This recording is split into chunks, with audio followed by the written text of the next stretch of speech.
The Indian standard time meridian does not pass through that అని చెప్పేసి ఇచ్చారు.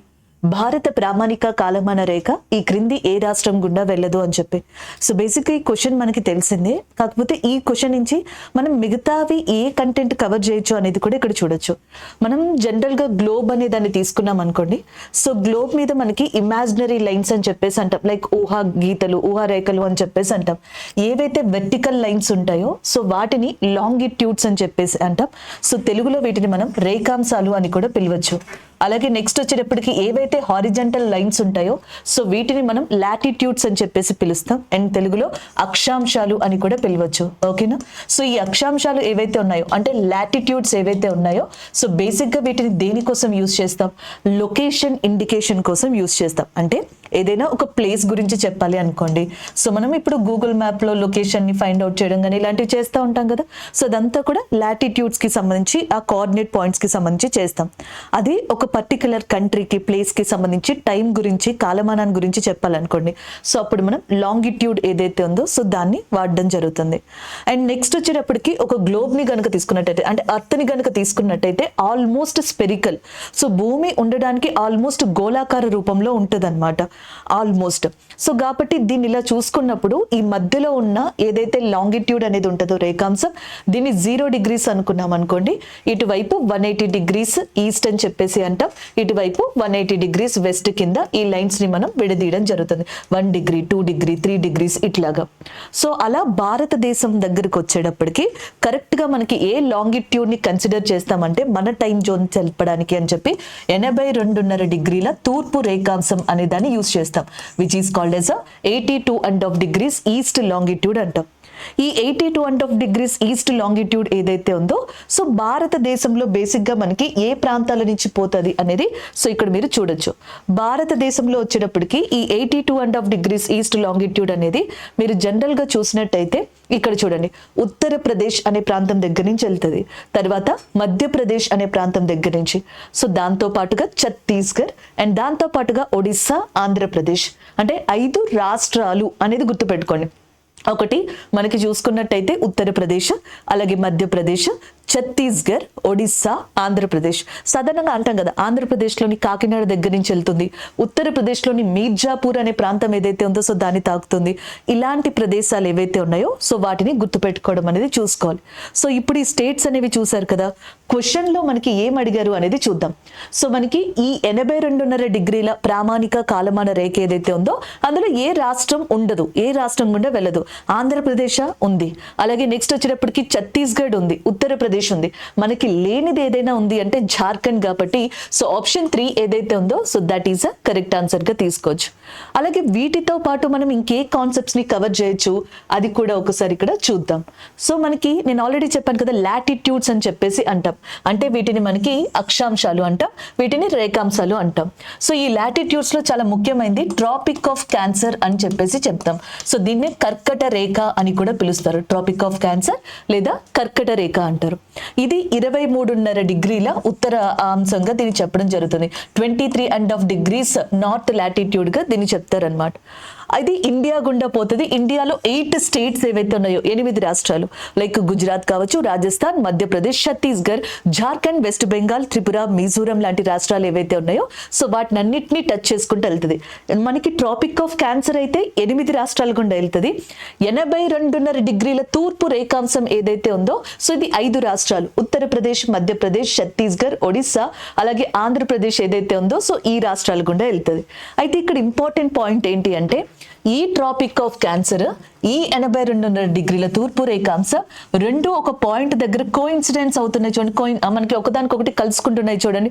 So ఎక్కడైతే ఈ రెండు ఒకదానికొకటి మర్జ్ అవుతున్నాయో, సో ఎక్కడైతే ఈ రెండు ఒకదానికొకటి కలుసుకుంటున్నాయో సో ఆ ప్రదేశాన్ని జనరల్ గా మనకి ఏ స్టేట్ కి సంబంధించిందిగా చెప్తారంటే ఛత్తీస్గఢ్ అనే రాష్ట్రం ఏదైతే ఉందో సో దానికి సంబంధించిందిగా చెప్పొచ్చు. ఏ స్టేట్ ఇది? సో ఛత్తీస్గఢ్ ఏదైతే ఉందో అది. సో ఛత్తీస్గఢ్ లో మనకి కోరియా అనే ప్రదేశం, కొంతమంది కొరియా లోపల ఉన్న ప్రదేశాన్ని కూడా జనరల్ గా చెప్తారు అనుకోండి. సో ఈ ప్లేస్ ని కూడా మనం చెప్పొచ్చు అనమాట. సో ఇది దీనికి సంబంధించిన ఇంకొక పాయింట్ గా కూడా మనం తీసుకోవచ్చు. Next one 180 degrees west equal to 180 degrees east అని చెప్పేసి మీరు చదువుకోవాలి.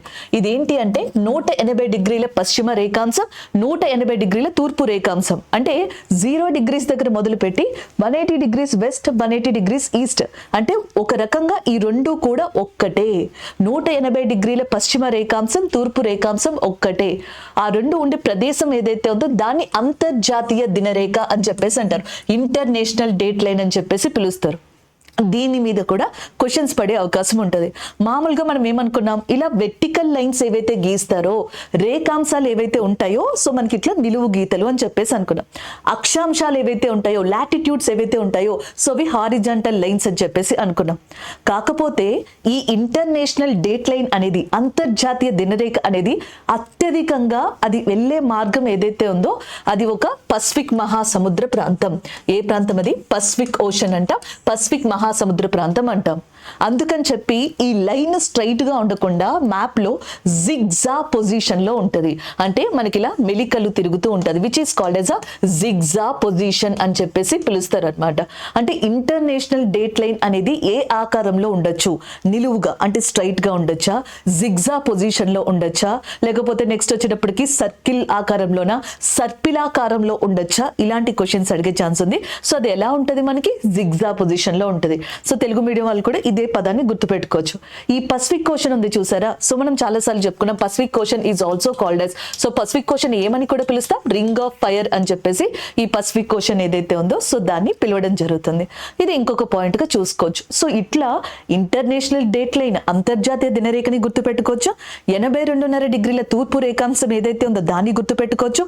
ట్రాపిక్ ఆఫ్ క్యాన్సర్, కర్కట రేఖ ఏదైతే ఉందో సో దాన్ని గుర్తుపెట్టుకోవడానికి కూడా ఒక అవకాశం ఉంటుంది. ఇక లాస్ట్ ఇకపోతే సో మనకి చెప్పాను కదా, ఆల్మోస్ట్ ఇది స్పెరికల్ షేప్ లో ఉంటది, ఆల్మోస్ట్ ఇది వృత్తాకారం గోళాకారంలో ఉంటది అని చెప్పేసి అర్త్ అనేది. సో అప్పుడు యాంగిల్ ఎంత అవుతుంది?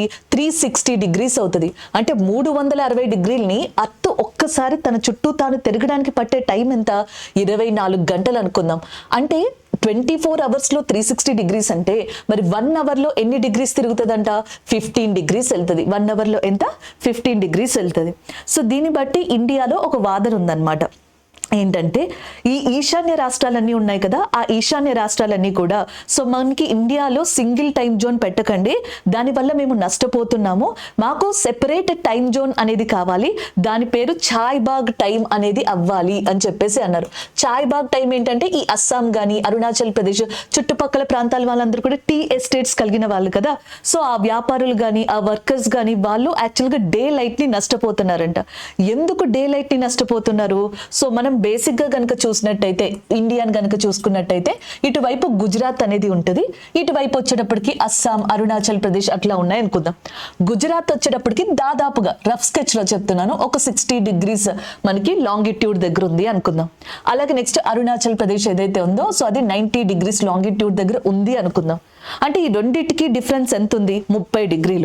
అంటే 15 degrees తిరగడానికి గంట పెడితే 30 degrees మూవ్ అవ్వడానికి అర్త్కి ఎంతసేపు పడుతుంది? 2 గంటలు టైం పడుతుంది.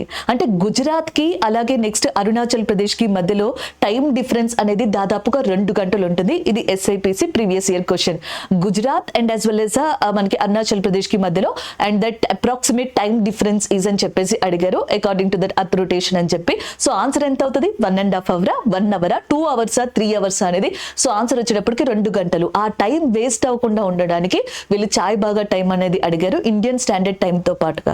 కాకపోతే గవర్నమెంట్ దాన్ని అంగీకరించలేదు. సో ఇక్కడ వరకు ఈ పాయింట్స్ అన్ని మనం కవర్ చేసుకోవచ్చు కదండి. సో ఆన్సర్ వచ్చేటప్పటికి ఏమవుతుంది? Option 3 is a correct answer, Jharkhand. So ఇటీవల ఆంధ్రప్రదేశ్ లో గ్లాస్ బ్రిడ్జ్ ఒకటి నిర్మించడం జరిగింది కదా, అది ఎక్కడ అంటే విశాఖపట్నంలో ఉంది. దానికి క్యాపబిలిటీ 100 members వరకు ఉంటదంట. కాకపోతే నార్మల్ గా చూసుకున్నట్టయితే ఇప్పుడు 43 members వరకు కూడా దాంట్లో అలౌ చేస్తున్నారు కదా ఇలా. సో ఎప్పుడైనా స్టేట్స్ కనిపించినప్పుడు ఇలాంటివి కూడా రివిజన్ చేసుకుంటే అటు సబ్జెక్ట్ తో పాటు మిగిలిన క్వశ్చన్స్ కూడా కవర్ అవ్వడానికి ఒక పాసిబిలిటీ అనేది ఉంటుంది. సరే, సెకండ్ క్వశ్చన్ ఏదైతే ఉందో సెకండ్ క్వశ్చన్ అనేది చూద్దాం. From north to south Western Ghats are locally known as అని చెప్పేసి అడుగుతున్నారు. సో ఉత్తరం నుండి దక్షిణానికి పశ్చిమ కనుమల్ని స్థానికంగా ఏమని చెప్పేసి పిలుస్తారు అని చెప్పేసి ఉంది. సో ఒకసారి దీనికి సంబంధించింది కూడా చూద్దాం. సో ఫస్ట్ మనకి తెలియాల్సింది ఏంటి అంటే పశ్చిమ కనుమలు తూర్పు కనుమలకి సంబంధించి ఆ పొజిషన్, వాటికి సంబంధించిన పేర్లు గనక తెలిస్తే వన్స్ ఒకసారి గనక మనం ఆ ఫ్రేమ్ ని సెట్ చేసుకోగలిగితే, ఎందుకంటే ఇక్కడున్న పశ్చిమ కనుమని తీసుకొచ్చి ఇటు సైడ్ మనం పెట్టలేం కదా, అలా పెడితే ఇండియా మొత్తం మారిపోద్ది. అంటే సో ఇప్పుడు ఇంకొన్ని సంవత్సరాల వరకు కూడా, కంప్లీట్ గా అనట్లేదు, ఇంకొన్ని సంవత్సరాల వరకు కూడా సో కొన్ని మౌంటైన్స్ అదే ప్రదేశంలో ఉంటాయి. ఆ మ్యాప్ ని కనుక మనం ఫిక్స్ చేసుకోగలిగితే ఇలాంటి క్వశ్చన్స్ కి ఆన్సర్ ఇవ్వచ్చు. ఇప్పుడు మనం పెనిన్సులార్ ఇండియా అని చెప్పేసి మాట్లాడతాం. అంటే సో భారతదేశ ద్వీపకల్ప ప్రాంతం ఏదైతే ఉందో అది, మూడు వైపులా మనకి నీరుండి ఒకవైపు మాత్రమే మనకి భూభాగం ఉంటే దాన్ని ద్వీపకల్ప ప్రాంతం అంటారు. The land which consist of 3 sides of water and that is called as a peninsular ఏరియాగా పిలవడం జరుగుతుంది. సో ఇప్పుడు మనం జనరల్ గా ఇక్కడి నుంచి మొదలెడదాం. మహారాష్ట్ర ప్రాంతం నుంచి, మహారాష్ట్ర, గోవా, కర్ణాటక, అలాగే కేరళ. సో ఈ ప్రాంతం దగ్గర ఒక గ్రూప్ ఆఫ్ మౌంటైన్స్ ఉన్నాయి. ఓకేనా. సో ఇక్కడ నుంచి తమిళనాడు ప్రాంతం ఏదైతే ఉందో తమిళనాడు, అలాగే ఆంధ్రప్రదేశ్, ఒడిస్సా లాంటి ప్రాంతాలు ఏవైతే ఉన్నాయో అక్కడ వరకు ఒక గ్రూప్ ఆఫ్ మౌంటైన్స్ ఉన్నాయి.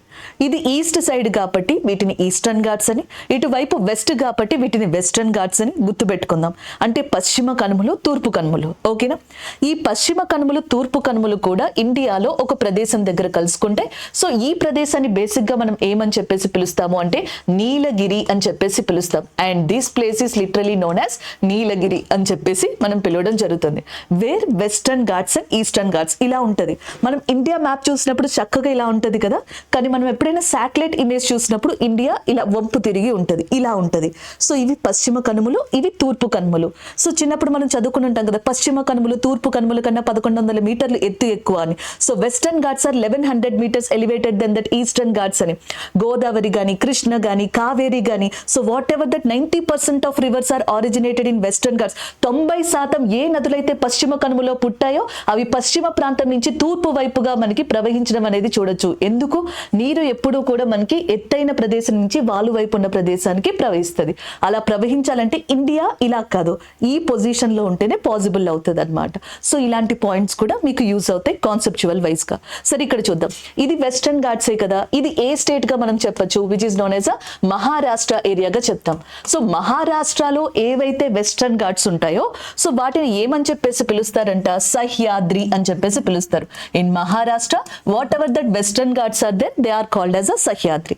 సో దాని తర్వాత నెక్స్ట్ స్టేట్ వచ్చేటప్పటికి ఏముంటది, గోవా ఉంటది. దాని తర్వాత నెక్స్ట్ వచ్చేటప్పటికి కర్ణాటక ఉంటది. అండ్ ఆఫ్టర్ దట్ కేరళ అనేది స్టార్ట్ అవుతుంది. ఓకేనా. సో ఇక్కడ వచ్చేటప్పటికి తమిళనాడు ఉంటది, ఇక్కడ ఆంధ్రప్రదేశ్ అనేది ఉంటుంది, ఇక్కడ వచ్చేటప్పటికి ఒడిస్సా అనేది మనం చూడొచ్చు అనమాట. నెక్స్ట్ ఒక విషయం గుర్తుపెట్టుకోండి, ఎప్పటి నుంచో అంటారు కదా వర్షాకాలం స్టార్ట్ అయితే మనకి వినిపించే ఫస్ట్ నేమ్ ఏంటి, కేరళకి రానున్న నైరుతి పవనాలు, కేరళకి రానున్న నైరుతి ఋతుపవనాలు. ఎందుకు అస్తమానం నైరుతి ఋతుపవనాలు ఫస్ట్ కేరళకే రావడం జరుగుతుంది అన్నట్టుగా మనం మాట్లాడతాం. దానికి కారణం ఏంటంటే సో మనకి ఇండియాకి tip of the Southern part, దక్షిణ భాగాన ఏదైతే ప్రాంతం ఉంటుందో టిప్ ఏరియా ఉంటుందో సో అక్కడ మనకి కొన్ని గ్రూప్ ఆఫ్ మౌంటైన్స్ ఉంటాయి. And which is called as a cardamom hills అని చెప్పేసి అంటాం. యాలకుల కొండలు, ఇలాచీ కొండలు అని చెప్పేసి అంటాం. ఎప్పుడైనా మనకి గాలి గట్టిగా వస్తుంది అనుకోండి, డోర్స్ వేసేయండి, కిటికీలు వేసేయండి, గాలి వచ్చేస్తుంది. సో అట్లా చెప్తాం. అంటే గాలి వేగంగా వచ్చినప్పుడు దానికి ఏదైనా అడ్డు పెడితే అది గాలి ఏమవుతుంది, బ్యాక్ వెళ్ళలేదు, ఫ్రంట్కి వెళ్ళలేదు, స్ప్లిట్ అవుతుంది. సో ఇక్కడ కూడా అంతే, ఋతుపవనాలు మాన్సూన్స్ ఏవైతే ఉన్నాయో ఈ కార్డమమ్ హిల్స్ ని తాకడం వల్ల అవి స్ప్లిట్ అయ్యి దాని తర్వాత నైరుతి డైరెక్షన్ అంటే సౌత్ వెస్ట్ డైరెక్షన్ లో కేరళని ఫస్ట్ తాకడం జరుగుతుంది. కార్డమమ్ హిల్స్ కి అంత ప్రత్యేకత ఉంది. దానిపైన ఏవైతే ఉంటాయో they are called as Annamalai hills అని చెప్పేసి అంటాం. వీటిని ఏమని చెప్పేసి అంటాం, అన్నమలై హిల్స్, అన్నమలై కొండలు అంటాం. ఇలా చూడండి. సో ఫస్ట్ సహ్యాద్రి వచ్చిందా, తర్వాత నెక్స్ట్ వచ్చేటప్పటికి నీలగిరి వచ్చిందా, తర్వాత అన్నమలై హిల్స్ వచ్చిందా, తర్వాత కార్డమం అనేది వచ్చింది. సో ఇది ఆర్డర్. క్వశ్చన్ అయితే కంప్లీట్ అయిపోయింది. కానీ మనం ఏం గుర్తుపెట్టుకోవాలంట, మహారాష్ట్రలో ఉన్న పశ్చిమ కనుమల్ని ఏమని పిలుస్తారు, సో సహ్యాద్రి అని చెప్పేసి పిలుస్తారు. ఈ సహ్యాద్రిలో కూడా ఇంపార్టెంట్ పర్వత శ్రేణులు వచ్చేటప్పటికి అజంతా పర్వత శ్రేణి అని చెప్పేసి అంటాం. దీన్ని ఏమంటాం, అజంతా పర్వత శ్రేణి అంటాం. తర్వాత హరిశ్చంద్ర పర్వత శ్రేణి అంటాం. ఇంకొకటి వచ్చేటప్పటికి హరిశ్చంద్ర పర్వత శ్రేణి అనేది ఉంటుంది. ఇంకొకటి వచ్చేటప్పటికి బాల్ఘాట్ పర్వత శ్రేణి అని చెప్పేసి ఉంటుంది. అంటే ఈ పశ్చిమ కనుమలు, ఈ సహ్యాద్రి పర్వతాలు మహారాష్ట్రలో సో మౌంటైన్స్ ఏవైతే ఉంటాయో అవి 3 శ్రేణుల కింద విడగొట్టబడతాయి. Ajanta range, Harishchandra range, Balaghat range అంటాం. ఇప్పుడు గోదావరి కృష్ణా నదులు అనేవి ఎక్కడ పుట్టాయంటే ఆన్సర్ ఏం చెప్తారు? మహారాష్ట్ర. కానీ గోదావరి వెళ్ళేదేమో మహారాష్ట్ర, తెలంగాణ, ఆంధ్రప్రదేశ్ మీదుగా వెళ్తుంది. కృష్ణా రివర్ వచ్చేటప్పటికి మహారాష్ట్ర, కర్ణాటక, తెలంగాణ తాకుతూ ఆంధ్రప్రదేశ్లోకి వెళ్తుంది. ఈ డైవర్సిఫికేషన్ అనేది ఎందుకు వచ్చింది?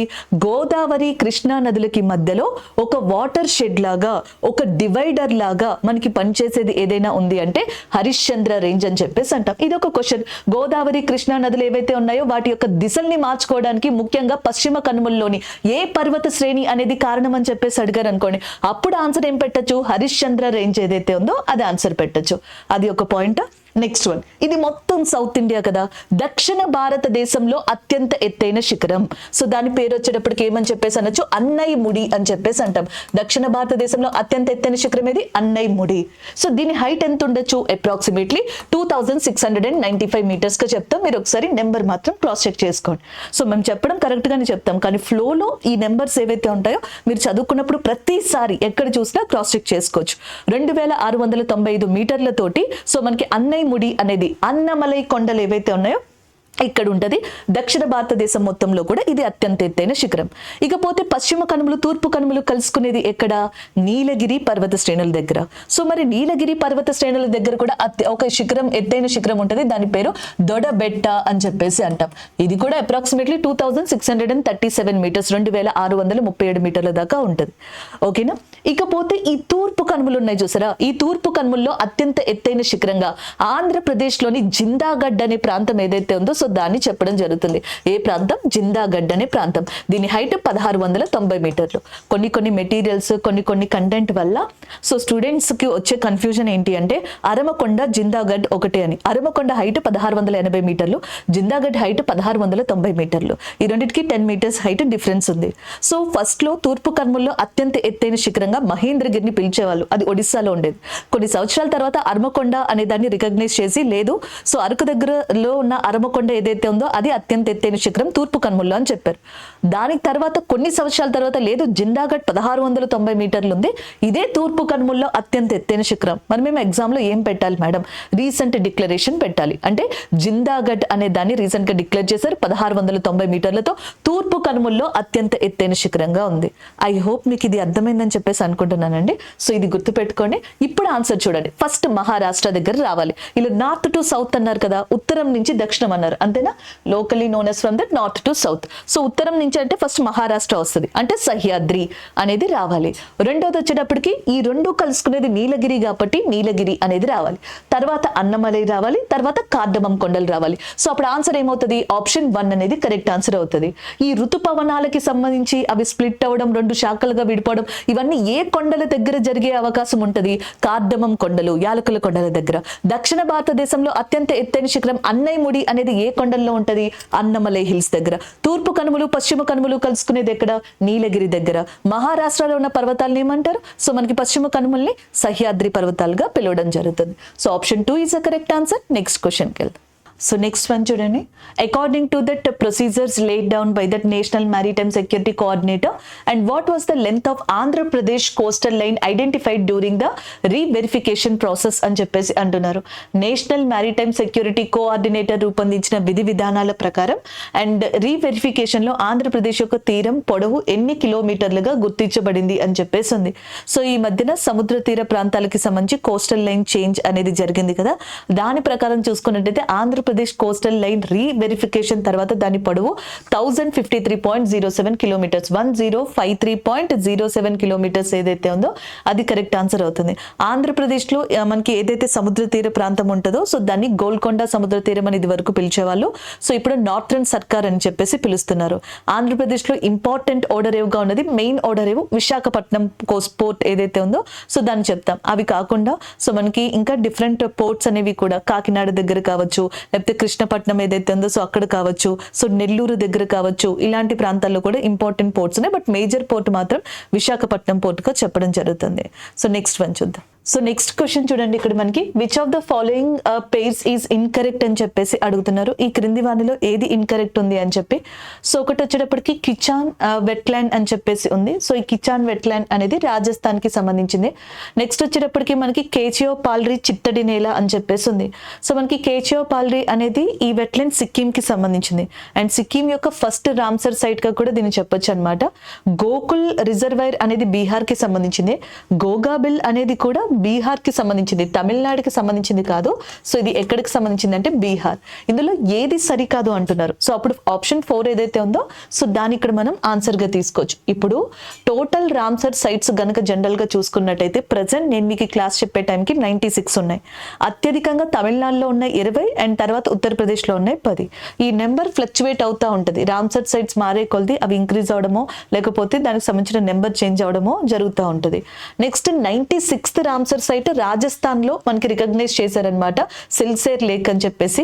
తర్వాత కోప్రా జలాశయ్ అనేది ఛత్తీస్గఢ్ లోని బిలాస్పూర్ దగ్గర 95th Ramsar site.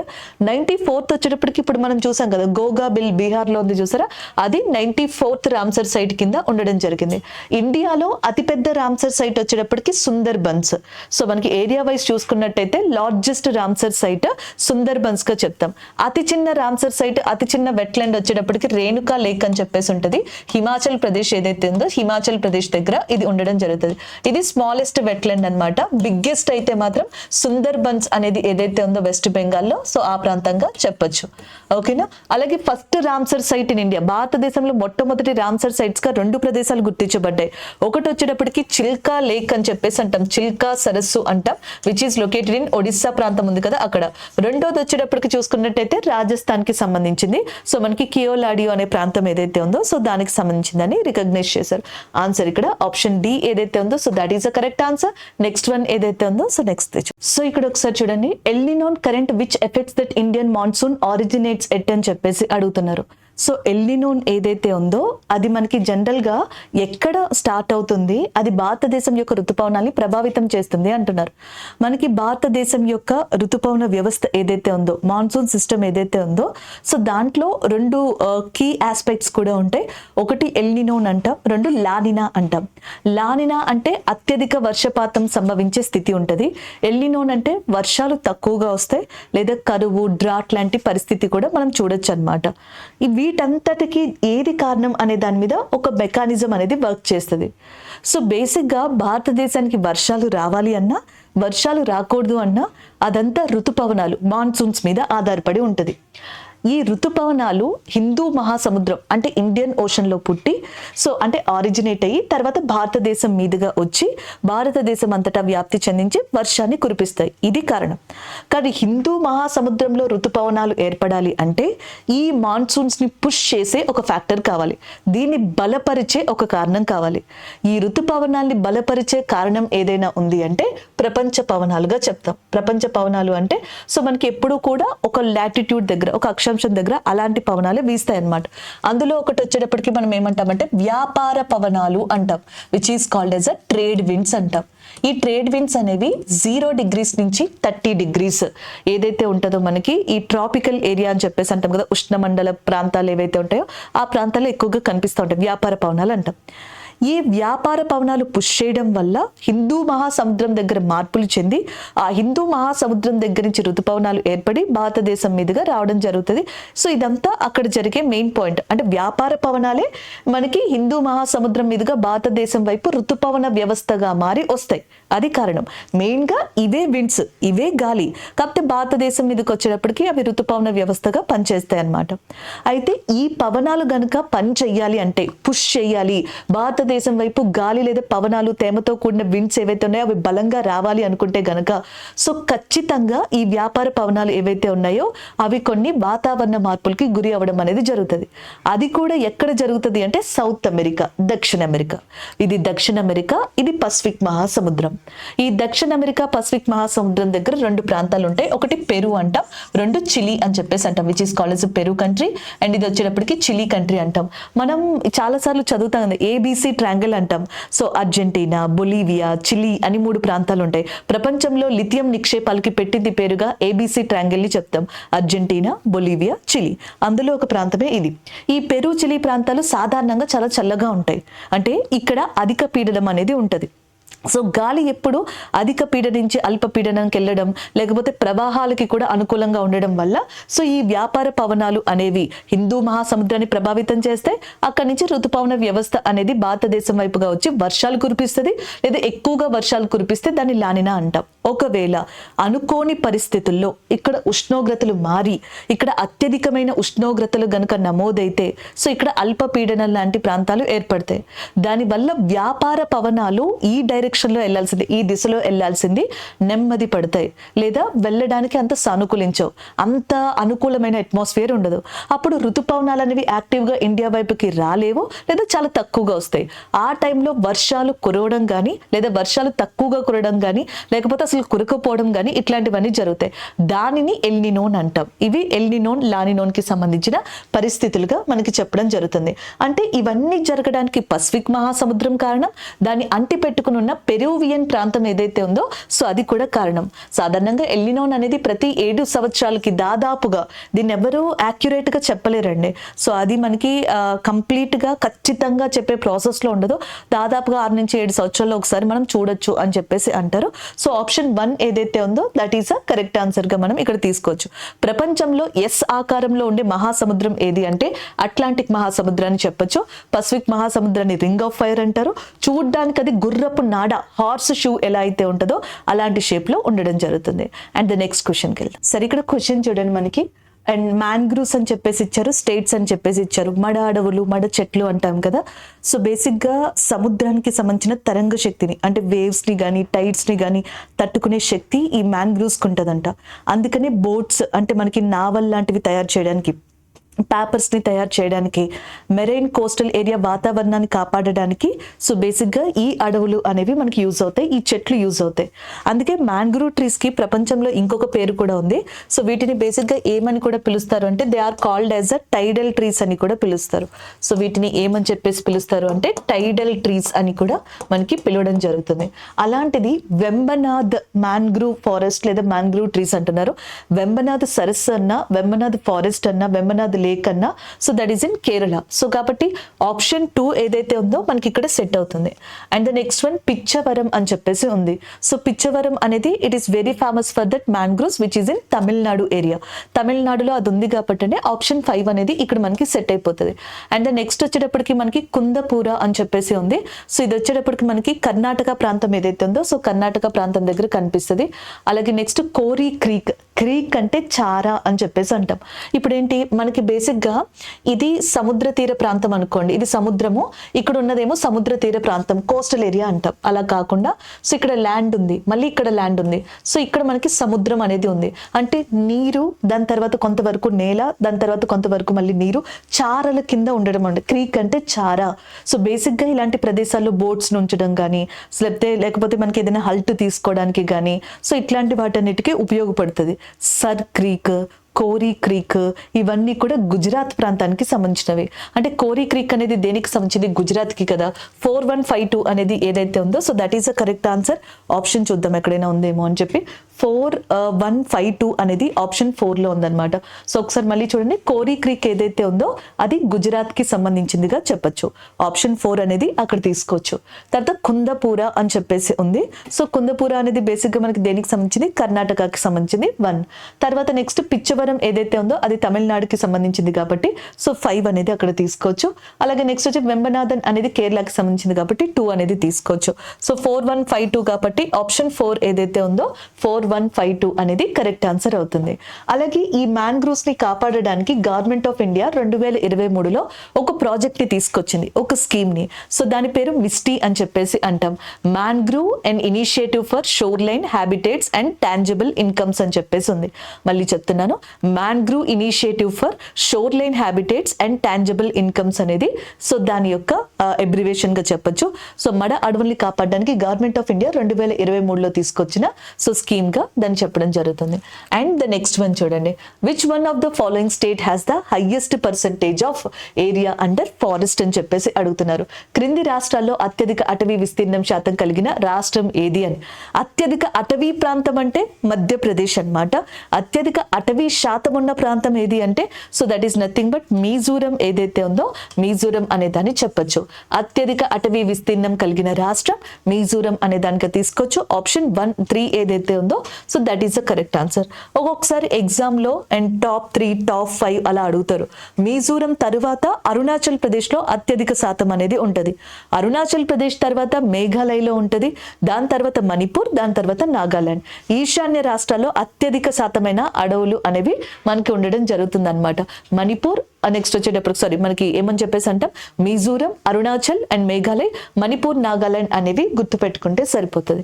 Okay, so ఇక్కడ option 3 is the correct answer. అలాగే ఫారెస్ట్ మ్యాన్ ఆఫ్ ఇండియా అని చెప్పేసి జాదవ్ పయాంగ్ అనే పర్సన్ ని పిలుస్తారు. సో జస్ట్ జనరల్ గా గుర్తుపెట్టుకోండి. So there is a person called Jadav Payeng అని చెప్పేసి అంటారు.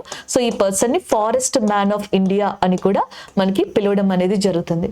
ఇలాంటివి కొన్ని క్వశ్చన్స్ చూసుకుంటా ఉండండి. అలాగే నెక్స్ట్ కొన్ని క్వశ్చన్స్ ఇలా కూడా అడుగుతారు. సాల్ ఫారెస్ట్ అనేది ఇండియాలో ఎక్కడ ఎక్కువ ఉంటది? సాల్ ఫారెస్ట్, సాల్ అంటే చెట్టు అండి, చెట్టు పేరు ఇది మనకి. సో జనరల్ గా కన్స్ట్రక్షన్ పర్పస్ లో కానీ ఇలాంటి వాటిలో ఈ చెట్టు కలపని వాడతాం. ఈ సాల్ వృక్షాలు అత్యధికంగా ఉండేది మధ్యప్రదేశ్ లో. అందుకే సాల్ ఫారెస్ట్ అనేది అత్యధికంగా మీకు ఎక్కడ కనిపిస్తుంది అంటే మధ్యప్రదేశ్ ప్రాంతం ఏదైతే ఉందో అక్కడ అత్యధికంగా కనిపించడం అనేది జరుగుతుంది. అలాగే నెక్స్ట్ వచ్చేటప్పటికి మనకి ఏమంటాం, శాండిల్ వుడ్ అంటాం, రోజ్ శాండిల్ వుడ్ అంటాం, టేక్ అంటాం, సీసం అంటాం. సో ఇట్లాంటివన్నీ ఎక్కడ దొరుకుతాయి? ఈ టైప్స్ ఆఫ్ క్వశ్చన్స్ ఏవైతే ఉంటాయో అలాంటివి చూసుకోవడం వల్ల ఈ క్వశ్చన్స్ అంటే ఫారెస్ట్ రిలేటెడ్ క్వశ్చన్స్ కి ఆన్సర్ పెట్టడానికి పాసిబిలిటీ ఉంటుంది. సరే, నెక్స్ట్ క్వశ్చన్ ఏదైతే ఉందో సో నెక్స్ట్ క్వశ్చన్ చూద్దాం. Which one of the following is in important crop of the Barak valley అని చెప్పేసి అంటున్నారు. బరాక్ లోయలో పండించే ముఖ్యమైన పంట ఏది అని చెప్పి. బరాక్ వ్యాలీ అనేది అస్సాంకి సంబంధించింది. బరాక్ వ్యాలీ అనేది దేనికి సంబంధించింది? అస్సాంకి సంబంధించిందిగా చెప్పొచ్చు అనమాట. ఓకేనా.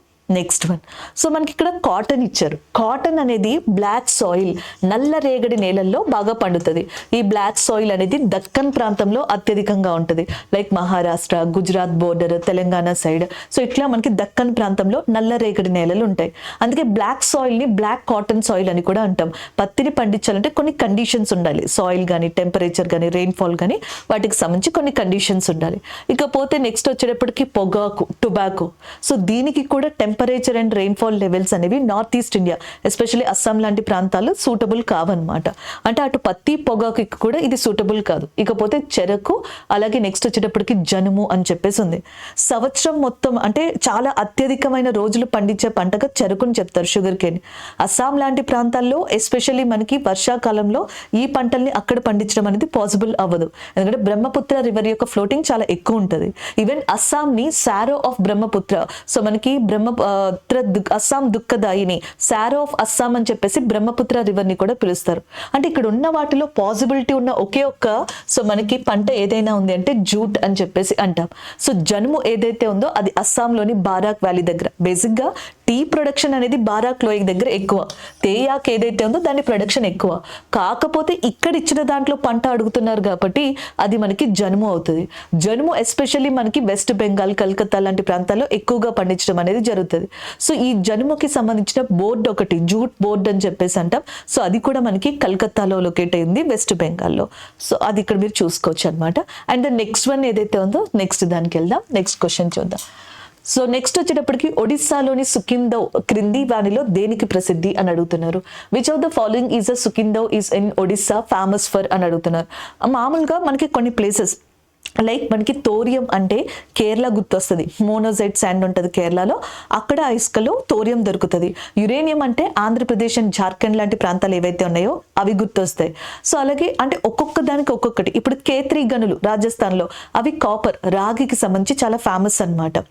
ఇప్పుడు ఒడిస్సా అనగానే అందరికీ గుర్తొచ్చేది బాక్సైట్ లాంటివి. సో ఒడిస్సాలో మనకి ప్రధానమైన ఇంపార్టెంట్ సోర్సెస్ గా చెప్తాం. కానీ ఇక్కడ ఒక స్పెసిఫిక్ ప్లేస్ ఇచ్చారు. ఒడిస్సాలోని ఏదైతే ఉందో మనకి సుఖిందవ్ అని చెప్పేసి ఉంది. ఈ ప్రాంతం దగ్గర క్రోమైట్ ఏదైతే ఉందో సో క్రోమైట్ నిక్షేపాలు అత్యధికంగా ఉంటాయి. ఆప్షన్ 2 ఏదైతే ఉందో so that is a correct answer. ఎప్పుడైనా స్టేట్ పక్కన ప్లేసెస్ స్పెసిఫిక్ గా ఇచ్చారు అంటే మనం కొన్ని స్టేట్స్ కి సంబంధించి కొన్ని గుర్తు పెట్టేసుకుంటాం. లిగ్నైట్ అని చెప్పి కోల్ యొక్క 3వ రకం మనకి లిగ్నైట్ అని చెప్పేసి అంటాం. దాన్ని బ్రౌన్ కోల్ అని కూడా పిలుస్తారనమాట. అది తమిళనాడులో మనకి ఎక్కువగా దొరుకుతుంది, నైవేలి లాంటి ప్రాంతాల్లో. కాబట్టి అలా కాకుండా తమిళనాడులోని పర్టిక్యులర్ ప్రాంతంలో దొరికే ఖనిజం ఏది అంటే అక్కడ మనం ఆలోచించాలి. సో ఇలాంటివి కొంచెం ప్రిపరేషన్లో చేంజెస్ చేసుకుంటే నెగిటివ్ మార్క్స్ ఏవైతే ఉన్నాయో అవి తగ్గడానికి పాసిబిలిటీ ఉంటుంది. అండ్ ద నెక్స్ట్ వన్ చూడండి. సో మ్యాచ్ ద ఫాలోయింగ్ అని చెప్పేసి అడుగుతున్నారు. ఒకటి వచ్చేటప్పటికి మనకి దాబోలిం ఎయిర్పోర్ట్, మహర్షి వాల్మీకి ఎయిర్పోర్ట్, అలాగే నెక్స్ట్ వచ్చేటప్పటికి సో మనకి ఇంకేమున్నాయి, ఇంకా లడాక్ కి సంబంధించిన ఎయిర్పోర్ట్స్ కూడా ఇక్కడ మనకి ఇచ్చారు. ధోని పోలో ఎయిర్పోర్ట్, అలాగే కుషోకో భకులా రింపోచి ఎయిర్పోర్ట్ అని చెప్పేసి ఇచ్చారు. సో మనకి రింపోచి ఎయిర్పోర్ట్ ఏదైతే ఉందో ఇది లడాక్ కి సంబంధించింది. సో లడాక్ కి సంబంధించింది కాబట్టి మనం ఏది ఆన్సర్ పెట్టచ్చు, ఆప్షన్ 1 అనేది ఇక్కడ కరెక్ట్ గా సరిపోతుంది. అలాగే నెక్స్ట్ వచ్చేటప్పటికి చూసుకున్నట్టయితే మనకి మహర్షి వాల్మీకి అంటున్నారు, అది అయోధ్య ఉత్తరప్రదేశ్ కి సంబంధించింది కాబట్టి option 3.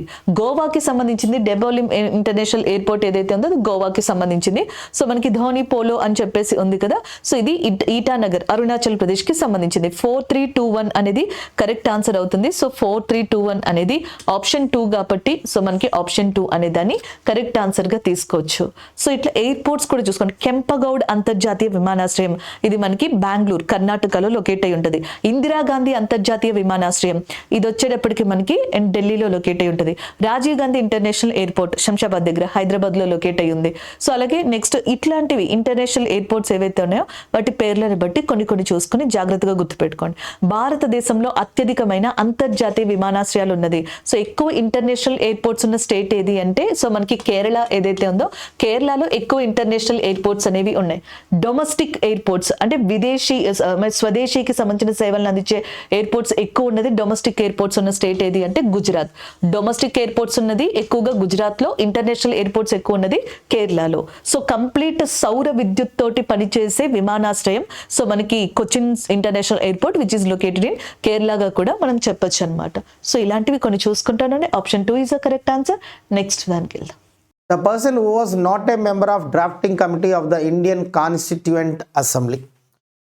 So he is not a member of the drafting committee.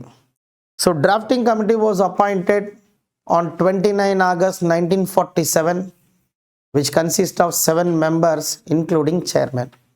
If you see the members of the drafting committee, Ambedkar, I'll write the names of the persons. Ambedkar, Gopalaswamy Iyengar, Krishnaswamy Iyer, K.M. Munshi,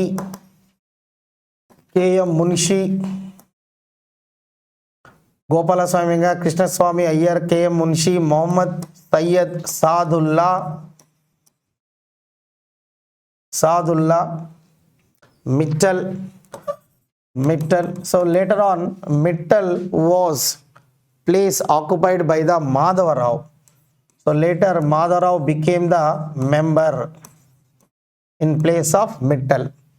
And Khaitan also the place was occupied by the Krishnamachari. Got it? So Krishnamachari, that is T.T. Krishnamachari. You can take T.T. Krishnamachari. So if you see the members of the drafting committee, Ambedkar, Gopalaswamy Iyengar, Krishnaswamy Iyer, Mohammad Sayyid Saadullah, K.M. Munshi, Madhavarao and T.T. Krishnamachari. If you buy out all these names, then it is easy to answer these kind of questions. Right. See the not a member of the drafting committee, Gopalaswamy Iyengar is a member of the drafting committee. Madhavarao, member of the drafting committee. J.B. Kripalani is not a member of the drafting committee. So option 3 becomes our answer. Because J.B. Kripalani is not a member of drafting committee. Of course, T.T. Krishnamachari is the member. So among 1, 2, 3, 4, 3, J.B. Kripalani is not the member of the drafting committee. So option 3 becomes our answer.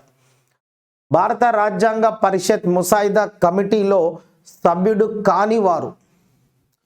So మనకు ముసాయిదా committee 29 August 1947లో నియమించడం జరిగింది.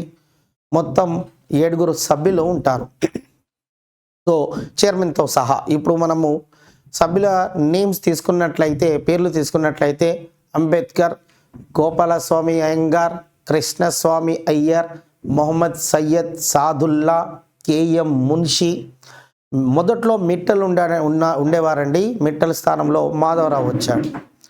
ఖేతాన్, మొదట్లో ఖేతాన్ సభ్యుడిగా ఉన్నాడు. తర్వాత కాలంలో TT Krishnamachari వచ్చారు. సో కొత్త వారితో మనం ఒకసారి పేర్లు చెప్పుకున్నట్లయితే అంబేద్కర్, గోపాలస్వామి అయ్యంగార్, కృష్ణస్వామి అయ్యర్, మొహమ్మద్ సయ్యద్ సాదుల్లా, కేఎం మున్షి, మాధవరావు మరియు టిటి కృష్ణమాచారి. సో ఈ ప్రశ్నకు మనకు ముసాయిదా కమిటీలో సభ్యుడు కాని వారు. సో గోపాలస్వామి సభ్యుడే, మాధవరావు సభ్యుడే, జేబీ కృపలాని సభ్యుడు కాదు. కాబట్టి ఈ ప్రశ్నకు 3వ ఆప్షన్ మన సమాధానంగా చెప్పొచ్చు. TT Krishnamachari is a member of the drafting committee.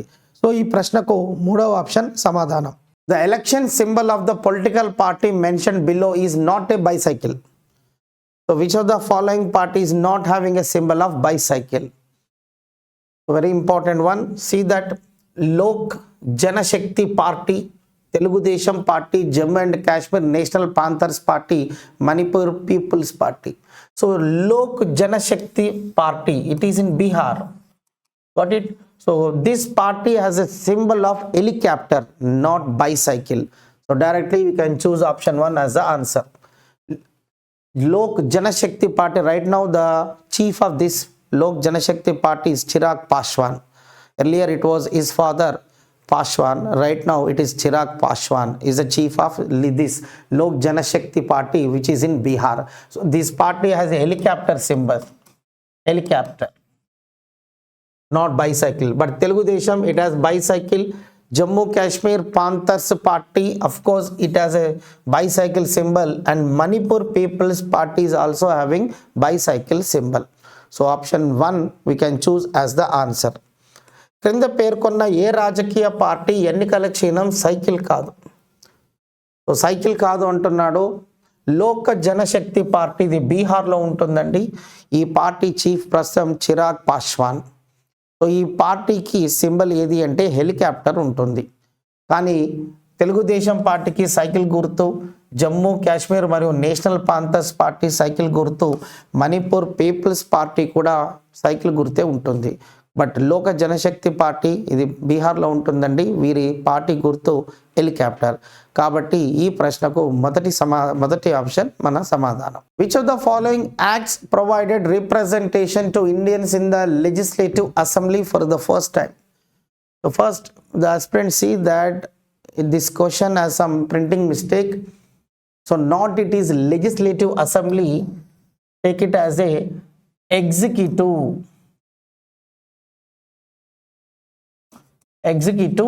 council. The Governor General Executive Council. So who was the first Indian taken into the Governor General Executive Council? Then the answer will be second option, that is Indian Council Act 1909. And the first Indian was Satyendra Prasad Sinha, was first Indian to join Governor General Executive Council as a law member. Satyendra Prasad Sinha was the first Indian to join Executive Council as a law member. So he was taken into the Governor General Executive Council as a law member under the Act of Indian Council Act 1909. Then only option 2 becomes the answer. Just corrected it that it is not a legislative assembly, it is executive council. So who was the first Indian to join executive council? That is Satyendra Prasad Sinha under the Act of 1909. క్రింది చట్టాలలో ఏ చట్టం మొదటిసారిగా భారతీయులకు శాసనసభలో ప్రాతినిధ్యం కల్పించింది? Students ఒకసారి చిన్న కరెక్షన్ చేసుకోవాల్సి ఉంటుంది, ఎందుకంటే ఇక్కడ చిన్న ప్రింటింగ్ మిస్టేక్ పడింది. మొదటిసారిగా భారతీయులకు శాసనసభలో కాదండి, కార్యనిర్వాహక శాఖలో,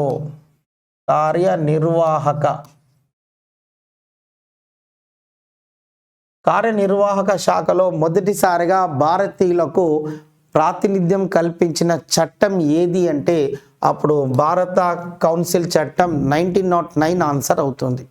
సో ఈ 1909 చట్టం ద్వారా గవర్నర్ జనరల్ కార్యనిర్వాహక శాఖలో చేరిన మొట్టమొదటి భారతీయుడు Satyendra Prasad Sinha. Satyendra Prasad Sinha.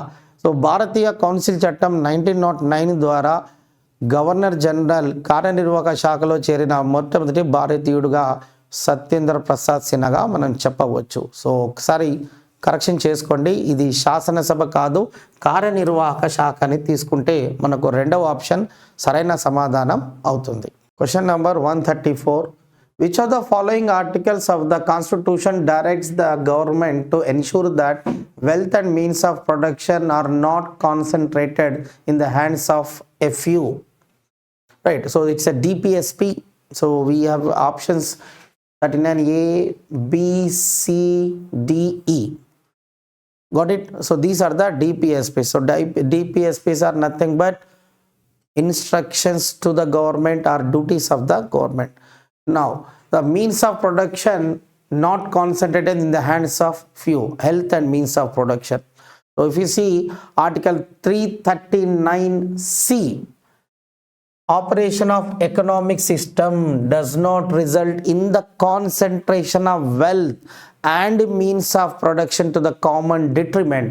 So that one option, that is Article 39C, talks about, so it directs the government not to concentrate wealth in the hands of few people. So option 1, that is 39C, becomes the answer.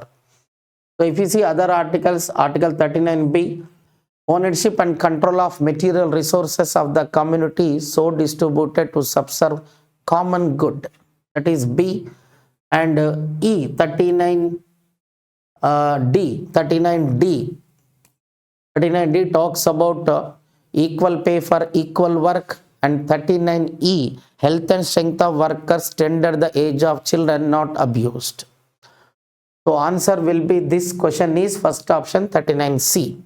క్రింది వాటిలో ఏ రాజ్యాంగ ప్రకరణ సంపద ఉత్పత్తి సాధనాలు కొద్ది మంది చేతుల్లో మాత్రమే కేంద్రీకృతం కారాదని ప్రభుత్వాన్ని నిర్దేశిస్తుంది? సో ఆర్టికల్ 39BCDE ఇచ్చారండి.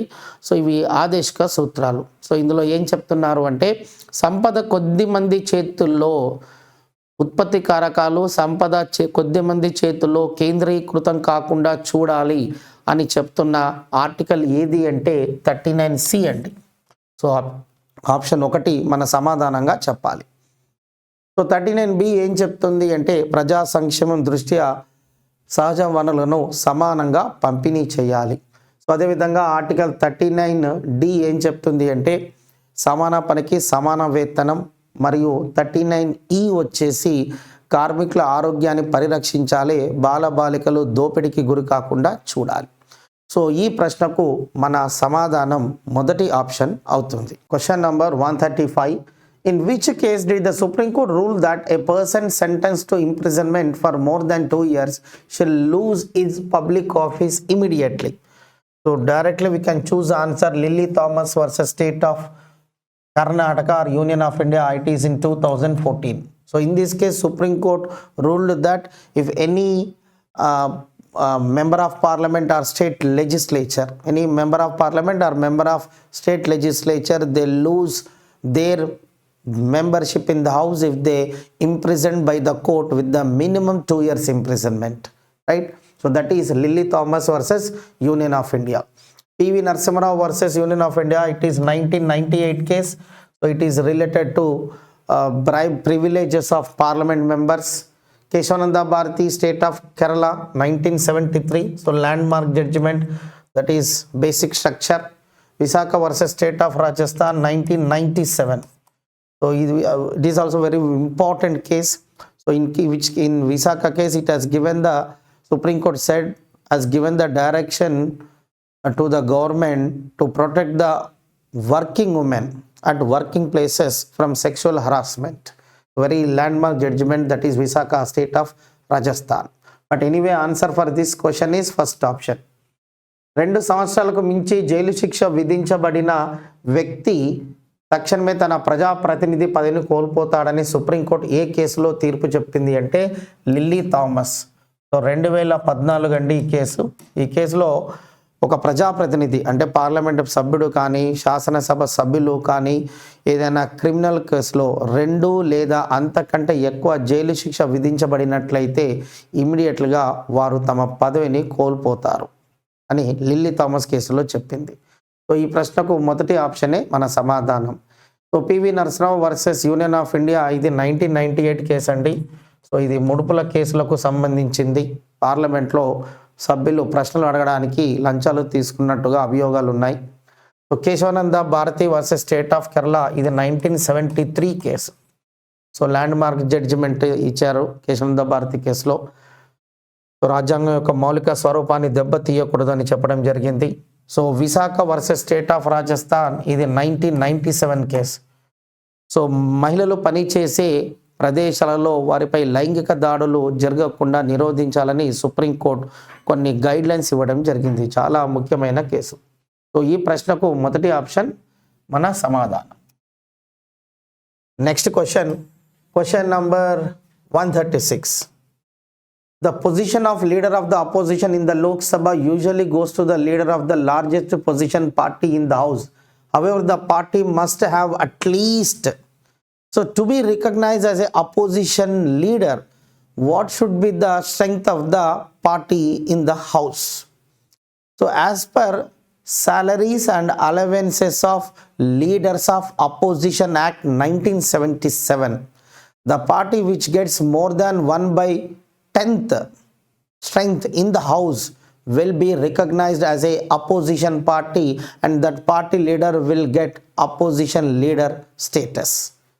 So option, if you see the options, that is second option, at least 1/10 of total members of the house. So second option will be the answer. Lok Sabhalo ప్రతిపక్ష నాయకుని హోదా సాధారణంగా సభలోని అతిపెద్ద ప్రతిపక్ష party నాయకునికి వెళ్తుంది. అయితే ఆ పార్టీ కనీసం కలిగి ఉండవలసిన సభ్యులు. సో మనకు ఒక చట్టం చేశారండి పార్లమెంటు, సాలరీస్ అండ్ అలవెన్సెస్ అంటే జీతభత్యాలు, ప్రతిపక్ష నాయకుల జీతభత్యాల చట్టం 1977లో చట్టం చేశారు. ఈ చట్టం ప్రకారము ప్రతిపక్ష హోదాగా గుర్తింపు పొందాలి అంటే ఆ పార్టీకి సభలో కనీసం 1/10 సీట్లను కలిగి ఉండాలి. అప్పుడు ఆ పార్టీ నాయకుడికి ప్రతిపక్ష నాయకుడి హోదా వస్తుంది. సో 1/10. సో మన ఆప్షన్లో చూసినట్లయితే సభలోని మొత్తం సభ్యులలో కనీసం 1/10 స్థానాలను పొందినట్లయితే ఆ పార్టీ నాయకుడికి ప్రతిపక్ష నాయకుడి హోదా వస్తుంది. ఇది రాజ్యాంగంలో లేదండి, చట్టం చేశారు. సో ఈ ప్రశ్నకు రెండవ ఆప్షన్ మన సమాధానం. Next question number 137. So whose position is the Comptroller Auditor General equivalent to? So if you see COG position, COG salary is equal to Judge of High Court. COG salary is equal to Judge of High Court, so that COG position is equal to, COG salary is equal to Judge of Supreme Court, not High Court. The COG salary is equal to Judge of Supreme Court. So that is what his position is equal to Judge of Supreme Court. Remember, COG salary is equal to Judge of Supreme Court. So that COG is equal to Judge of the Supreme Court. That is what we can choose option 2 as the answer. Comptroller and Auditor General హోదా ఎవరి హోదాతో సమానం? So జనరల్గా కాగు జీతము తీసుకున్నట్లయితే కాగు జీతము supreme court న్యాయమూర్తితో సమానంగా ఉంటుంది కాబట్టి కాగు హోదా సుప్రీంకోర్టు న్యాయమూర్తితో సమానమని చెప్పవచ్చు. అందుకనే ఈ ప్రశ్నకు రెండవ ఆప్షన్ సమాధానంగా చెప్పవచ్చు. CAG status is equal to judge of supreme court because CAG salary is equal to judge of supreme court. That is what both will have equal status. So అందుకనే మనము ఆప్షన్ 2 సమాధానంగా చెప్పవచ్చు. Question number 138. Arrange the names of the following former presidents in a chronological order according to their tenure in office. So the question is that arrange the presidents of India in a sequence order. And to answer this question, if you know the sequence of president or at least tenure of the president, then it is easy to arrange them in a sequence order. So we know that first K.R. Narayan became the president. After that, Abdul Kalam, K.R. Narayan became the first, then Abdul Kalam, then Pratibha Patil, and then after Pratibha Patil, it is Pranab Mukherjee. Even if you see the tenure of these president, K.R. Narayanan, he got elected as a president in 1997 and continued till the year 2002. After Narayan, it is Abdul Kalam 2002 to 2007. And after Abdul Kalam, it is Pratibha Patil. She was the first woman president of India. She was elected in 2007 and continued till 2012. And again after Pratibha Patil, it is Pranab Mukherjee 2012 to 2017. And after Pranab Mukherjee, we know that it is Ramnath Kovind. And he served as a president of India from 2017 to 2022, and in 2022, so second woman president, that is Draupadi Murmu, elected as a president of India. So this is a period of these presidents. And if you see the options for the answer, so we have first C. So if you see the sequence A, CADB, CADB. So we have in the second option, so we can choose option 2 as a answer. We see the Telugu version. క్రింది మాజీ రాష్ట్రపతుల పేర్లను వారి అధికారంలో ఉన్న కాలాన్ని బట్టి వరుస క్రమంలో అమర్చుము. సో వరుస క్రమంలో అమర్చుము. సో ఎప్పుడైనా రాష్ట్రపతుల లిస్టులను సీక్వెన్స్గా అంటే వరుస క్రమంగా అమర్చాలంటే వారి పదవీ కాలం తెలిసి ఉండాలి, లేదా అట్లీస్ట్ వారి సీక్వెన్స్ని మనం బైహార్ట్ చేసిన ఆన్సర్ ఈజీగా పెట్టవచ్చు. సో ఇక్కడ మనము నలుగురు రాష్ట్రపతుల పేర్లు ఇచ్చారండి. అందులో సీక్వెన్స్ తీసుకుంటే కేఆర్ నారాయణన్, ఈయన రాష్ట్రపతిగా చేసిన తర్వాత అబ్దుల్ కలాం గారు చేశారు. అబ్దుల్ కలాం తర్వాత ప్రతిభా పాటిల్. సో అఫ్కోర్స్ ఈమె ప్రతిభా పాటిల్ మొట్టమొదటి మహిళా రాష్ట్రపతి మన దేశానికి. తర్వాత ప్రతిభా పాటిల్ తర్వాత మనకు ప్రణబ్ ముఖర్జీ వస్తాడు. సో ఆప్షన్ మనకు పీరియడ్స్ తెలియకుండా మనం ఆన్సర్ ఈజీగా పెట్టవచ్చు సీక్వెన్స్ తెలిసి ఉంటే. సో CADB కాబట్టి ఈ ప్రశ్నకు సెకండ్ ఆప్షన్ మన సమాధానంగా చెప్పవచ్చు CADB. ఒకవేళ పదవీ కాలాలు తీసుకున్నట్లయితే కేఆర్ నారాయణన్ 1997 నుంచి 2002 వరకు రాష్ట్రపతిగా చేశారు. తర్వాత అబ్దుల్ కలాం గారు 2002 నుంచి 2007 వరకు, ప్రతిభా పాటిల్ 2007 నుండి 12 వరకు, ప్రణబ్ ముఖర్జీ 2012 నుండి 17 వరకు చేశారు. సో ప్రణబ్ ముఖర్జీ తర్వాత 2017లో రామ్నాథ్ కోవింద్ రాష్ట్రపతిగా ఎన్నికయ్యారు. 2022 వరకు ఉన్నారు. తర్వాత ప్రస్తుతము మనకు ద్రౌపది ముర్ము 2022లో ద్రౌపది ముర్ము రాష్ట్రపతిగా ఎన్నికయ్యారు.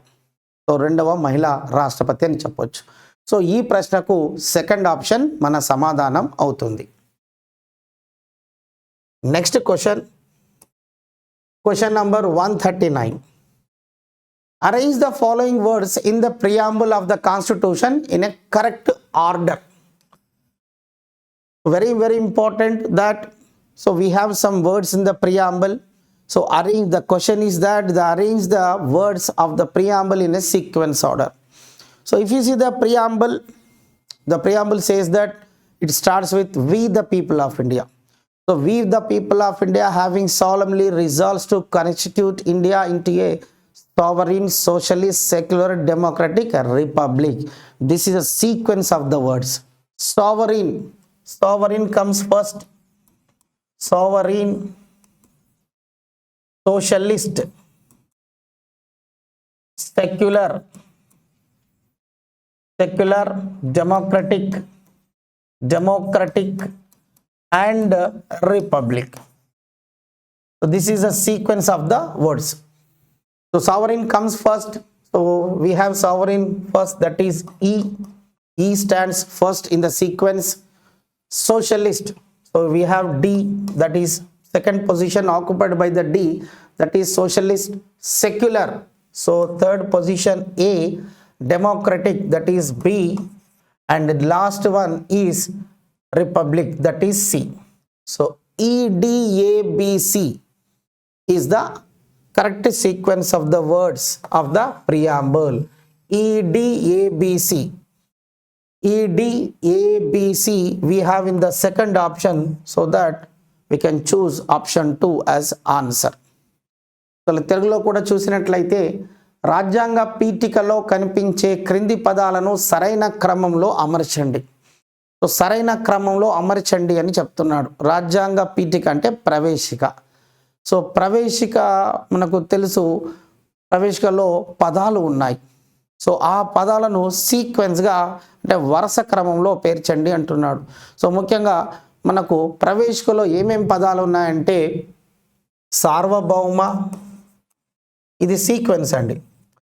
సార్వభౌమ మరియు సామ్యవాద, లౌకిక, ప్రజాస్వామ్య, గణతంత్ర రాజ్యం. ఇది ప్రవేశికలోని పదాల వరుస క్రమం. సో సార్వభౌమ మొదటిగా వస్తుంది కాబట్టి ఈ అనేది మనం మొదటి వరుసలో తీసుకోవాలి. సార్వభౌమ. సామ్యవాద, సో సామ్యవాదం వస్తుంది కాబట్టి డి. లౌకిక ఏ వస్తుంది. తర్వాత మనకు ప్రజాస్వామ్యం వస్తుంది బి. చివరిగా గణతంత్రం సి. సో ఈడిఏబిసి మన ఆప్షన్ కాబట్టి ఈ ప్రశ్నకు సరైన సమాధానం రెండవ ఆప్షన్ చెప్పాలి. అయితే ఒకటి గమనించాలి, ప్రవేశికలో మొదట్లో సోషలిస్ట్, సెక్యులర్ అనే పదాలు లేవండి. సో తర్వాత కాలంలో ఇందిరాగాంధీ ప్రభుత్వ కాలంలో 42వ రాజ్యాంగ సవరణ ద్వారా ప్రవేశికను సవరిస్తూ 3 పదాలను చేర్చారు. Socialist, secular and integrity. Course ఇక్కడ ఆప్షన్లో ఇంటిగ్రిటీ ఇవ్వలేదు. సో సోషలిస్ట్, సెక్యులర్, ఇంటిగ్రిటీ అనే 3 పదాలను చేర్చడం జరిగింది. సో తెలుగులో చెప్పాల్సి వస్తే సామ్యవాద, లౌకిక మరియు సమగ్రత అనే 3 పదాలను 42వ రాజ్యాంగ సవరణ ద్వారా రాజ్యాంగంలో చేర్చారు. సో ఈ ప్రశ్నకు సెకండ్ ఆప్షన్ మన సమాధానం. Question number 140. According to Article 248 of the Constitution of India, the residuary powers are vested in which of the following? So under Article 248, residuary powers given to which one? Either Parliament, States, President, Center and States. If you see the residuary powers, what are the residuary powers? The power of making law on a subject which is not enumerated in union, state and concurrent list is called residuary power. The power of making a law on a subject which is not listed in union, state and concurrent list is called residuary powers. Now for example, so we have union list, state list and concurrent list. So union list, it has 98 subject, concurrent list 59 subject, state list 59 subject, concurrent it has 52 subject. So regarding 98 subjects, union government will make the law. With respect to state list, state government will make the law. and concurrent list, which has 52 subject, both union and state government can make the law. But the subject which is not listed either in any of these three, if any subject, if it is not listed in these three, then with the power of making law with respect to that subject is called residuary power. Got it? And remember, under Article 248 of Constitution, the residuary powers are given to the Parliament. So option 1 we can choose as the answer. So Parliament is empowered with residuary powers under Article 248. So భారత రాజ్యాంగంలోని article 248 ప్రకారం అవశిష్ట అధికారాలు క్రింది దానికి ఇవ్వబడ్డాయి. So అవశిష్ట అధికారాలు అంటే ఏంటంటే కేంద్ర జాబితా, ఉమ్మడి జాబితా, రాష్ట్ర జాబితాలో లేని అంశాలపై చట్టం చేసే అధికారాన్ని అవశిష్ట అధికారాలు అంటారు. కేంద్ర జాబితా, రాష్ట్ర జాబితా, ఉమ్మడి జాబితాలో లేని అంశాలపై చట్టం చేసే అధికారాన్ని అవశిష్ట అధికారాలు అంటారు. ఉదాహరణకు ఇప్పుడు కేంద్ర జాబితా ఉంది. కేంద్ర జాబితాలో ప్రస్తుతం 98 అంశాలు ఉన్నాయి. రాష్ట్ర జాబితాలో 59 అంశాలు ఉంటే ఉమ్మడి జాబితాలో 52 అంశాలు ఉన్నాయి. కేంద్ర జాబితాలో ఉన్న ఈ 98 అంశాలకు సంబంధించి చట్టం చేసే అధికారం కేంద్రానికి ఉంటుంది. రాష్ట్ర జాబితాలో ఉన్న అంశాలపై చట్టం చేసే అధికారం రాష్ట్రాలకు ఉంటే, అదేవిధంగా 52 అంశాలకు సంబంధించి చట్టం చేసే అధికారం అంటే ఉమ్మడి జాబితాలో ఉన్న అంశాలపై చట్టం చేసే అధికారము కేంద్రానికి మరియు రాష్ట్రానికి ఉంటుంది. అది ఒకటి గుర్తుపెట్టుకోవాలి. ఉమ్మడి జాబితాలో ఉన్న అంశాలపై 2 ప్రభుత్వాలు గనక చట్టం చేస్తే కేంద్రం చేసిన చట్టం చెల్లుబాటు అవుతుంది. Got it? So with respect to concurrent list, both state and union can make the law, but always remember union law prevails over the state law. అయితే ఈ మూడిట్లో లేని అంశాలు ఏవైనా ఉంటే ఆ అంశంపై చట్టం చేయడాన్నే అవశిష్ట అధికారాలు అంటారు. ఈ కేంద్ర, రాష్ట్ర, ఉమ్మడి జాబితాలో లేని అంశాలపై చట్టం చేయడాన్ని అవశిష్ట అధికారాలు అంటారు. ఆర్టికల్ 248 ప్రకారము అవశిష్ట అధికారాలు పార్లమెంటుకు కేటాయించారు. కాబట్టి ఈ ప్రశ్నకు మొదటి ఆప్షన్ సమాధానం అవుతుంది. In which year were Mandal Praja Parishad established in the Andhra Pradesh in place of Panchayat Samiti? So which year Mandal Parishad introduced in place of Panchayat Samiti in local government? Got it?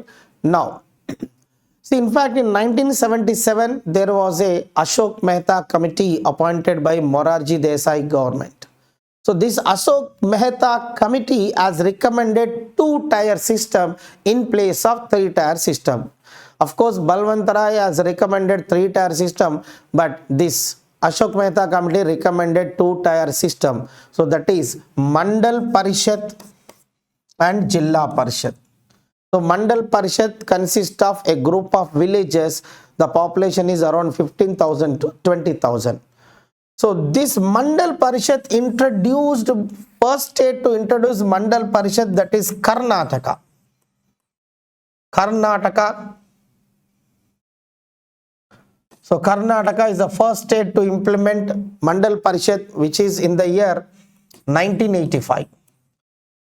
And second state to introduce Mandal Parishad, that is Andhra Pradesh, and in the year 1986. So NT Ramarao government introduced this Mandal Parishad. So option will be the fourth option, that is 1986. That is our answer. ఏ సంవత్సరంలో ఆంధ్రప్రదేశ్లో పంచాయతీ సమితిల స్థానంలో మండల ప్రజా పరిషత్లను స్థాపించారు? మండల ప్రజా పరిషత్ 1977లో మొరార్జీ దేశాయ్ ప్రభుత్వం అశోక్ మెహతా కమిటీని నియమించింది. సో ఆ కమిటీ 2 అంచెల వ్యవస్థను సూచించింది. మనకు బల్వంతరాయ్ మెహతా కమిటీ 3 అంచెల వ్యవస్థను సూచించినప్పటికీ అశోక్ మెహతా కమిటీ 2 అంచెల వ్యవస్థను సూచించింది.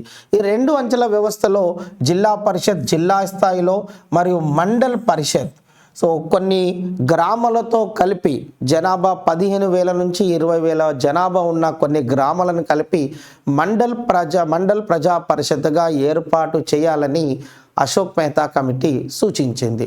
సో ఆ సూచనలకు అనుగుణంగా రాష్ట్రంలో మండల్ ప్రజా పరిషత్లను ప్రవేశపెట్టిన మొదటి రాష్ట్రం కర్ణాటక 1985లో, అదేవిధంగా మండల ప్రజా పరిషత్ను ప్రవేశపెట్టిన రెండవ రాష్ట్రము ఆంధ్రప్రదేశ్గా చెప్పాలి. 1986లో ప్రవేశపెట్టారు అప్పుడున్న ముఖ్యమంత్రి ఎన్టీ రామారావు గారు. సో ఈ ప్రశ్నకు 4th ఆప్షన్ మన సమాధానం అవుతుంది, that is 1986. Question number 142. Following the constitution of which country the provisions related to the state of emergency were made in the constitution? So simple question. So directly we can choose Germany. That is first option. Germany is the answer. So during related to the state of emergency were made in the Indian constitution. So suspension of fundamental rights during national emergency.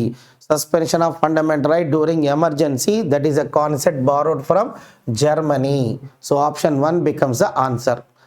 So if you see the remaining options, America, of course, so many provisions are copied from America, like fundamental rights, preamble, impeachment of president, removal of judges of Supreme Court, High Court, office of vice president, all are taken from USA. Canada, strong federation with strong center, advisory jurisdiction of Supreme Court also taken from Canada. France, republic, and idea of liberty, equality and fraternity is also copied from France, right? So but anyway, the answer for this question is first option, that is Germany. ఏ దేశపు రాజ్యాంగాన్ని అనుసరించి భారత రాజ్యాంగంలో అత్యవసర పరిస్థితికి సంబంధించిన నిబంధనలు తయారు చేశారు? సో అత్యవసర పరిస్థితికి సంబంధించిన నిబంధనలు తయారు చేశారంటే అది జర్మనీ అవుతుంది. ఆప్షన్ 1 మన ఆన్సర్గా చెప్పాలి. ఎందుకంటే అత్యవసర పరిస్థితుల్లో ప్రాథమిక హక్కులను రద్దు చేయడం అనే అంశాన్ని మనం జర్మనీ నుంచే తీసుకున్నాం కాబట్టి, సో అత్యవసర పరిస్థితులకు సంబంధించిన అంశాలు జర్మనీ అనే చెప్పాలి. సో ఈ ప్రశ్నకు మొదటి ఆప్షన్ సమాధానం. సో ఇతర ఆప్షన్లు చూస్తే అమెరికా నుంచి అనేక అంశాలు తీసుకున్నాం. అదేవిధంగా ప్రవేశిక, ప్రాథమిక హక్కులు, మహారాష్ట్ర సుప్రీంకోర్టు మరియు హైకోర్టు న్యాయమూర్తుల తొలగింపు, రాష్ట్రపతి మహాభియోగం ద్వారా తొలగించడం, మహాభియోగ తీర్మానం ద్వారా రాష్ట్రపతిని తొలగించడం, ఉపరాష్ట్రపతి పదవి, ఇలా అనేక అంశాలు అమెరికా నుంచే తీసుకున్నాం. కెనడాలో చూసినట్లయితే బలమైన కేంద్రం గల సమాఖ్య వ్యవస్థను కెనడా నుండే తీసుకున్నాం. సుప్రీంకోర్టు సలహా పరిధి అనే అంశాన్ని కూడా మనము కెనడా నుంచే తీసుకున్నాం. మరియు ఫ్రాన్స్ నుంచి గణతంత్రము తీసుకున్నాం. ప్రవేశికలో ఉన్న అంశాలు మనము లిబర్టీ అంటే స్వేచ్ఛ, సమానత్వం, సౌభ్రాతృత్వం, ఇవన్నీ కూడా ఫ్రాన్స్ నుండే తీసుకున్నాం. బట్ ఈ ప్రశ్నకు మన సమాధానం మొదటి option, that is Germany. Question number 143. Match the following articles with the respective states. So if you see the left side, it has given the articles, that is 131 A, B, C, E, F, G. So another side, the states related to these articles. So if you see article 371, so article 371 A, it is related to Nagaland, B, Assam, C, Manipur, and D, Andhra Pradesh or even Telangana. E, Central University. Remember, to 371E related to Central University. F, Sikkim. G, so G, it is Mizoram. H, Arunachal Pradesh. I, Goa. J, Karnataka. So these are the states related to 371 A, B, C, D, E, F, G, H, I, J. So if you match the articles with the states, 371A, it is Nagaland. So A matches with 2. 371B, that is Assam. So B matches with 1. Article 371C, that is Manipur. So C matches with 3. Article 371F, that is Sikkim. So D matches with 5, whereas Article 371G, that is Mizoram. So E matches with 4. So 2, 1, 3, 5, 4 will be the answer. 2, 1, 3, 5, 4. So A2, B1, C3, D5, E4. So that option 3 we can choose as the correct answer. So A2, B1, C3, D5, E4. That will be the answer. Got it? So in examination point of view, sometimes we need to by heart. So these A Nagaland, B Assam, Manipur. So you 371 articles. So you need to by heart. Then if you see the Telugu version, క్రింది articles ను సంబంధిత రాష్ట్రాలతో జత చేయండి. ఓకేనా? So మనకు ఇచ్చిన ఆప్షన్లో ఒక సైడ్ ఆర్టికల్ 371, అందులో సబ్ క్లాసెస్ ఉన్నాయి, ఏబిసిడి ఇచ్చారు. మరో సైడు ఆ ఆర్టికల్కి సంబంధించిన రాష్ట్రాలు ఇచ్చాడు.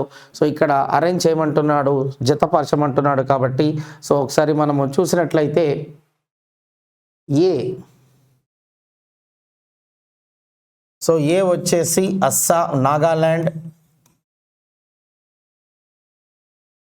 B Assam, C Manipur,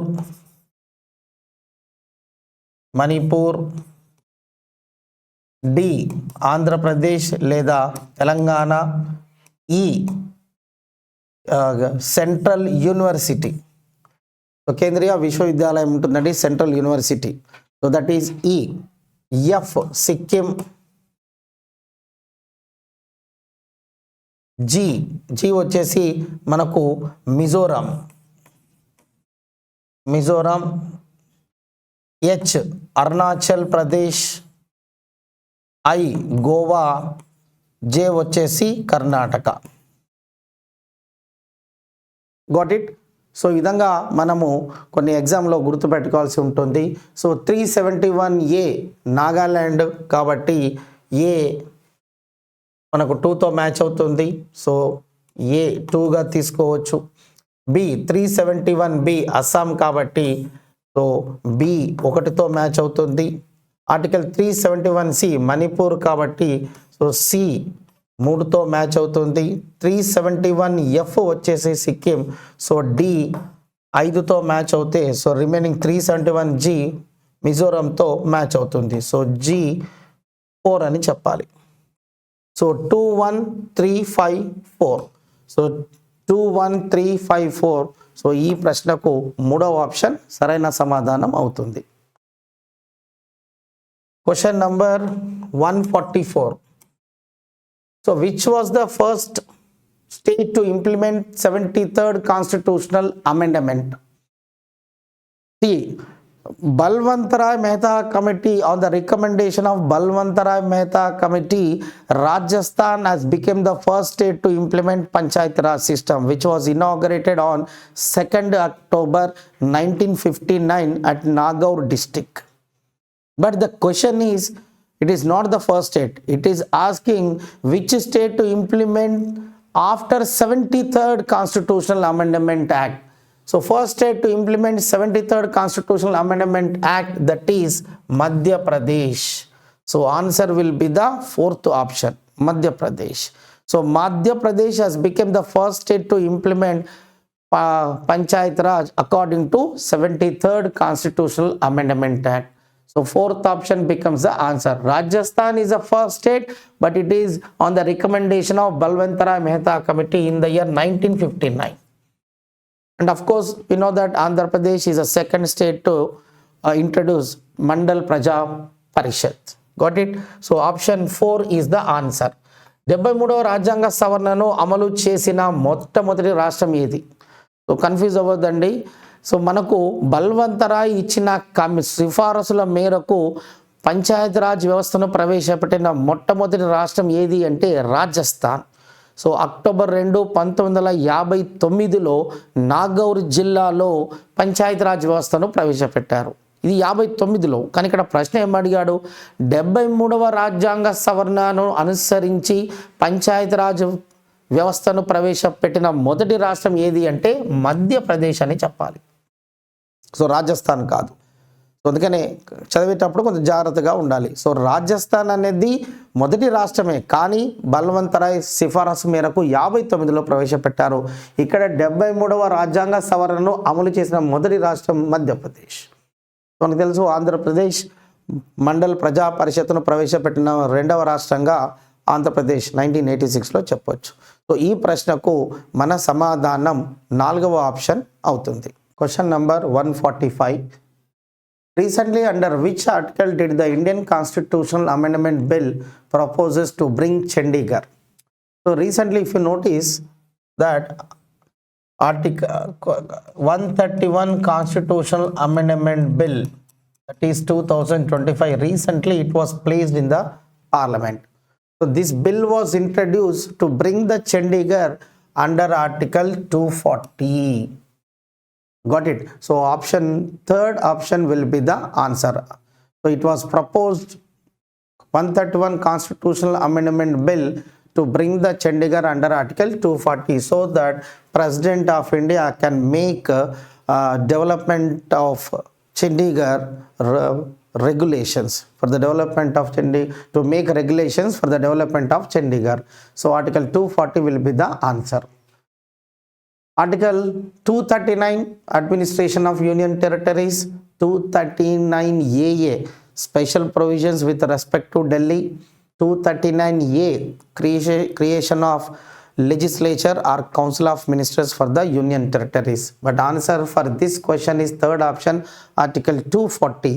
So already in the 240 there are 4 Union Territories: Andaman Nicobar, Lakshadweep, Dadra Nagar Haveli and Daman and Diu, Puducherry. These 4 are already in the 240 article. Now the government proposed to bring this Chandigarh under 240. So option will be the third option. ఇటీవల భారత రాజ్యాంగ సవరణ bill ద్వారా చండీగఢ్ను ఏ article క్రిందకు తీసుకురావాలని ప్రతిపాదించింది. So రీసెంట్గా మీరు గమనించినట్లే 131 రాజ్యాంగ సవరణ బిల్లు 2025ని పార్లమెంట్లో ప్రవేశపెట్టారు. సో ఎందుకంటే చండీగఢ్ని ఆర్టికల్ 240 క్రిందకు తీసుకురావడానికి.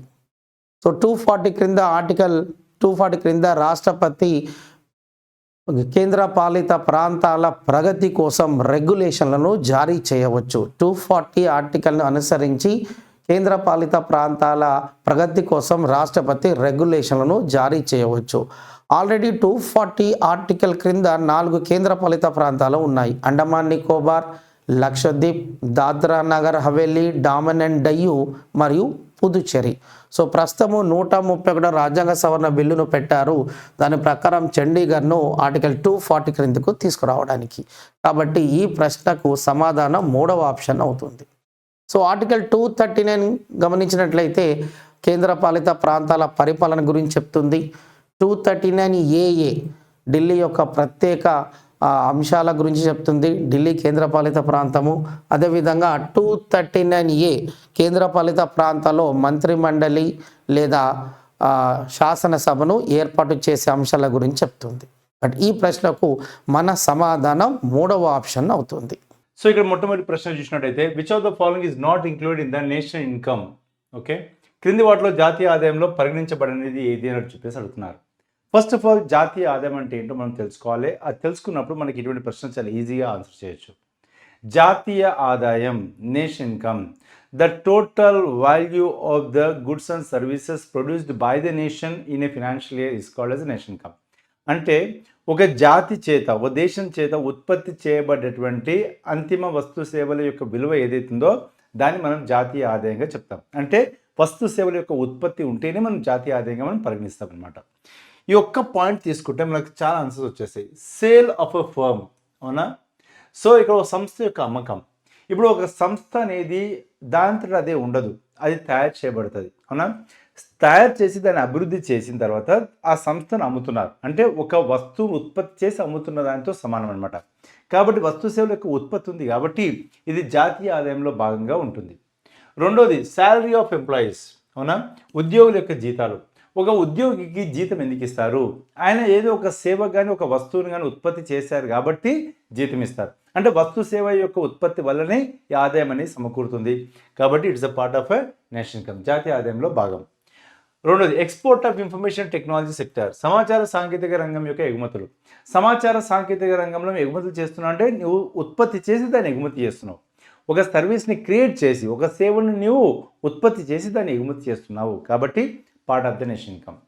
సో జాతీయ ఆదాయంలో భాగం. Sale of land, very very important. భూమి యొక్క అమ్మకం. భూమి మనం ఉత్పత్తి చేయలేదు, అది ఆల్రెడీ ఎగ్జిస్టెన్స్లో ఉంది, అవునా? సో నేను ఆ భూమిని కొన్నాను, మళ్ళీ వేరే వాళ్ళకి భూమి అమ్ముతున్నాను. ఇక్కడ నేను ఎటువంటి వస్తు సేవల యొక్క ఉత్పత్తి చేయలేదు కాబట్టి జాతీయ ఆదాయంలో భాగం కాదు. సో సింపుల్ ఆన్సర్ ఏంటి మనకు? ఆప్షన్ 4 అనేది మనకు రైట్ ఆన్సర్ అవుతుంది. సేల్ ఆఫ్ ల్యాండ్ మనము జాతీయ ఆదాయంలో భాగంగా చేయలేము, right? So option 4 is the right answer for this question. Next చూడండి ఇక్కడ, వాట్ ఇస్ సస్టైనబుల్ డెవలప్మెంట్? సుస్థిర అభివృద్ధి అనగా ఏమి అని అడుగుతున్నారు. గుర్తుపెట్టుకోండి, మనం ఏదైతే ఈ రోజు నాడు మనం ఏదైతే అనుభవిస్తున్నామో, ఏదైతే మనము వినియోగించుకుంటున్నామో ఇవన్నీ కూడా మన పూర్వీకుల నుండి మనము తెచ్చుకున్నటువంటి కాదు, మన యొక్క భవిష్యత్తు తరం నుండి మనం అప్పుగా తీసుకున్నట్టుగా మనం భావించాలి. అంటే భవిష్యత్తు తరానికి కూడా ఈ యొక్క వనరుల పైన హక్కులు అనేవి ఉన్నాయి. దాన్ని ఈరోజు మనం ఇష్టారాజ్యంగా వాడినప్పుడు భవిష్యత్తు తరాలకి ఆ వనరులు ఉండవు. కాబట్టి ఈ వనరులను మనం వినియోగించుకునే టైంలో భవిష్యత్తు తరాలను కూడా మనం దృష్టిలో పెట్టుకొని వాళ్ళకు కూడా ఈ వనరులు మిగలాలి అనే ఉద్దేశంతోన వాళ్ళకి నష్టం కాకుండా మనం వీటిని వినియోగించుకోవాలి. అలా వినియోగిస్తేనే సస్టైనబుల్ యూసేజ్ అంటాం. సో ఇక్కడ మీరు చూసినట్లయితే సుస్థిర అభివృద్ధి కూడా అటువంటి కాన్సెప్ట్ నుండి వచ్చిందే. దీన్ని మనం ఇంగ్లీష్లో సస్టైనబుల్ డెవలప్మెంట్ అని చెప్పేసి అంటాం. సో ఇక్కడ చూడండి, ఎకనామిక్ డెవలప్మెంట్, ఆర్థికంగా వృద్ధి చెందడం, అభివృద్ధి చెందడం అంటే ఆర్థిక వనరులను క్రియేట్ చేయడం, రోడ్స్ లేకపోతే మనకు కావాల్సినటువంటి డ్రైనేజ్ సిస్టమ్ ఇవన్నిటిని క్రియేట్ చేయడం, ఇవన్నీ కూడా భవిష్యత్ తరాలు కూడా ఉపయోగపడుతుంది. కాబట్టి ఇది దేంట్లో భాగంగా సస్టైనబుల్ డెవలప్మెంట్ భాగంగా ఉంటుందన్నమాట. ఎన్విరాన్మెంటల్ డెవలప్మెంట్, పర్యావరణ అభివృద్ధి. ఈరోజు నువ్వు చెట్టు నాటితే, ఈరోజు నువ్వు ఒక చిన్న ప్లాంట్ నువ్వు సో చేస్తే, అంటే ఒక చిన్న విత్తనం నాటితే వేస్తే అది చెట్టుగా వృక్షంగా మారిన తర్వాత అది భవిష్యత్ తరాలకు ఉపయోగపడుతుంది. సో ఇది కూడా మనము సస్టైనబుల్ డెవలప్మెంట్ బాగా చేసుకోవచ్చు. సోషల్ డెవలప్మెంట్, సామాజిక అభివృద్ధి. అంటే సామాజిక అభివృద్ధి అంటే మనుషుల యొక్క ఆలోచన విధానంలో మార్పు తీసుకురావడం, మనుషులను సామాజిక సమాన స్థాయిలో ఉండేట్లు చేయడం, తారతమ్య భేదాలు లేకుండా చూడడము, అవునా? ఒకరిని తక్కువగా చేయడం, ఒకరిని ఎక్కువ చేయడం కాకుండా అందరినీ ఈక్వాలిటీగా చూడడము, అవునా? ఒకరు అంటరాని తనం లాంటివి లేకుండా చేయడం, ఇవి కూడా భవిష్యత్తు తరాలకు చాలా ఉపయోగపడుతుంది. ఇటువంటి ఏవి కూడా మనకు ఇక్కడ చేసిన ప్రతిదీ కూడా మనకి ఏంటంటే భవిష్యత్తును దృష్టిలో పెట్టుకొని మనం చేస్తున్నటువంటి అంశాలు. కాబట్టి all of these the right answer. అందుకనే ఈ సస్టైనబుల్ డెవలప్మెంట్ అనేది చాలా చాలా ఇంపార్టెంట్ అని చెప్పేసి 2015 సంవత్సరంలో మనము సస్టైనబుల్ డెవలప్మెంట్ గోల్స్ నిర్ణయించుకోవడం జరిగింది. మొత్తం మనకు 17 సస్టైనబుల్ డెవలప్మెంట్ గోల్స్ ఉంటాయి, 17 సుస్థిర అభివృద్ధి లక్ష్యాలు ఉంటాయి, అవునా? ఈ 17 సుస్థిర అభివృద్ధి లక్ష్యాలు మనకు 2030 వరకు మనము వీటిని సాధించాల్సిన ఒక బాధ్యత మన మీద ఉంది. కానీ ప్రస్తుతం మనం వెళ్తున్నటువంటి తీరు చూసినట్టయితే ఇది సాధించేటట్టు మనకు కనిపించట్లేదు. బట్ స్టిల్ సాధించాలన్న ఒక బాధ్యత మాత్రం డెఫినెట్గా మన మీద ఉంటుందన్నమాట, అవునా? సో 17 సస్టైనబుల్ డెవలప్మెంట్ గోల్స్ చాలా చాలా చాలా ఇంపార్టెంట్. చాలాసార్లు ఎగ్జామ్లో సస్టైనబుల్ డెవలప్మెంట్ గోల్స్ పైన మనకు ప్రశ్నలు వస్తున్నాయి, రైట్? సో ఆన్సర్ ఏంటి మనకి ఇక్కడ? పైవన్నీ కూడా మనకు సరైనటువంటి సమాధానాలు. Which FIA plan for the first time actually addressed the issue of removal of poverty as prime objective? ఏ పంచవర్ష ప్రణాళికలో మొదటిసారిగా పేదరిక నిర్మూలన ప్రధాన లక్ష్యంగా స్వీకరించారని చెప్పేసి అడుగుతున్నారు, అవునా? ఫస్ట్ 5 ఇయర్ ప్లాన్ మొదటి పంచవర్ష ప్రణాళిక, రెండవ పంచవర్ష ప్రణాళిక, ఐదవ పంచవర్ష ప్రణాళిక, నాలుగవ పంచవర్ష ప్రణాళిక. First, second, fifth, fourth 5 year plans అని అడుగుతున్నారు. ఫస్ట్ ఆఫ్ ఆల్ ఆ డ్యూరేషన్స్ ఏంటో చూద్దాము. ఫస్ట్ 5 ఇయర్ ప్లాన్ మనకు 1951 నుండి 56 మధ్యలో, సెకండ్ 5 ఇయర్ ప్లాన్ 1956 నుండి 61 మధ్యలో, ఫిఫ్త్ 5 ఇయర్ ప్లాన్ 1974 నుండి 78 వరకే ఉంటుంది. అండ్ ఫోర్త్ 5 ఇయర్ ప్లాన్ 1969 నుండి 74 వరకు ఉంటుంది. అయితే గరీబీ హఠావో అనే నినాదాన్ని మనం తీసుకోవడము, పేదరిక నిర్మూలన మనము చేపట్టడం అనేది 5వ పంచవర్ష ప్రణాళికలో జరిగిందనమాట. 5వ పంచవర్ష ప్రణాళికలో గరీబీ హఠావో అనే స్లోగన్ తీసుకున్నాము. ఈ పంచవర్ష ప్రణాళికల్లోనే మనము 20 పాయింట్ ప్రోగ్రామ్ని రూపొందించాము. 20 పాయింట్ ప్రోగ్రామ్ రూపొందించాము. ఈ పంచవర్ష ప్రణాళికలోనే minimum needs programme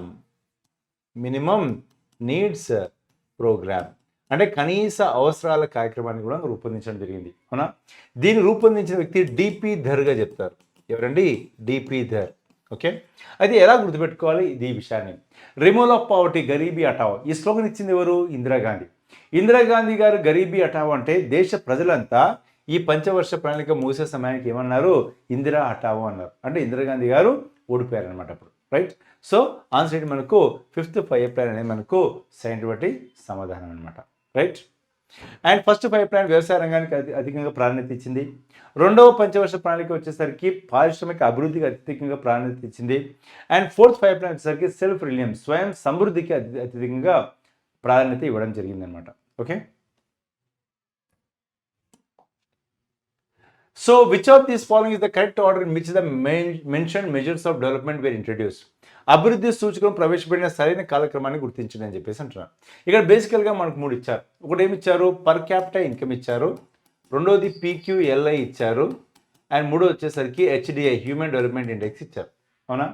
so per capital income అన్న కాన్సెప్ట్ అనేది మనకు 1800s నుండే ఉంది. మీకు అందరికీ ఐడియా ఉంటే మనకు 1868 ఆ టైంలో దాదాబాయి నవరోజీ గారు భారతదేశం యొక్క జాతీయ ఆదాయాన్ని అంచనా వేశారు.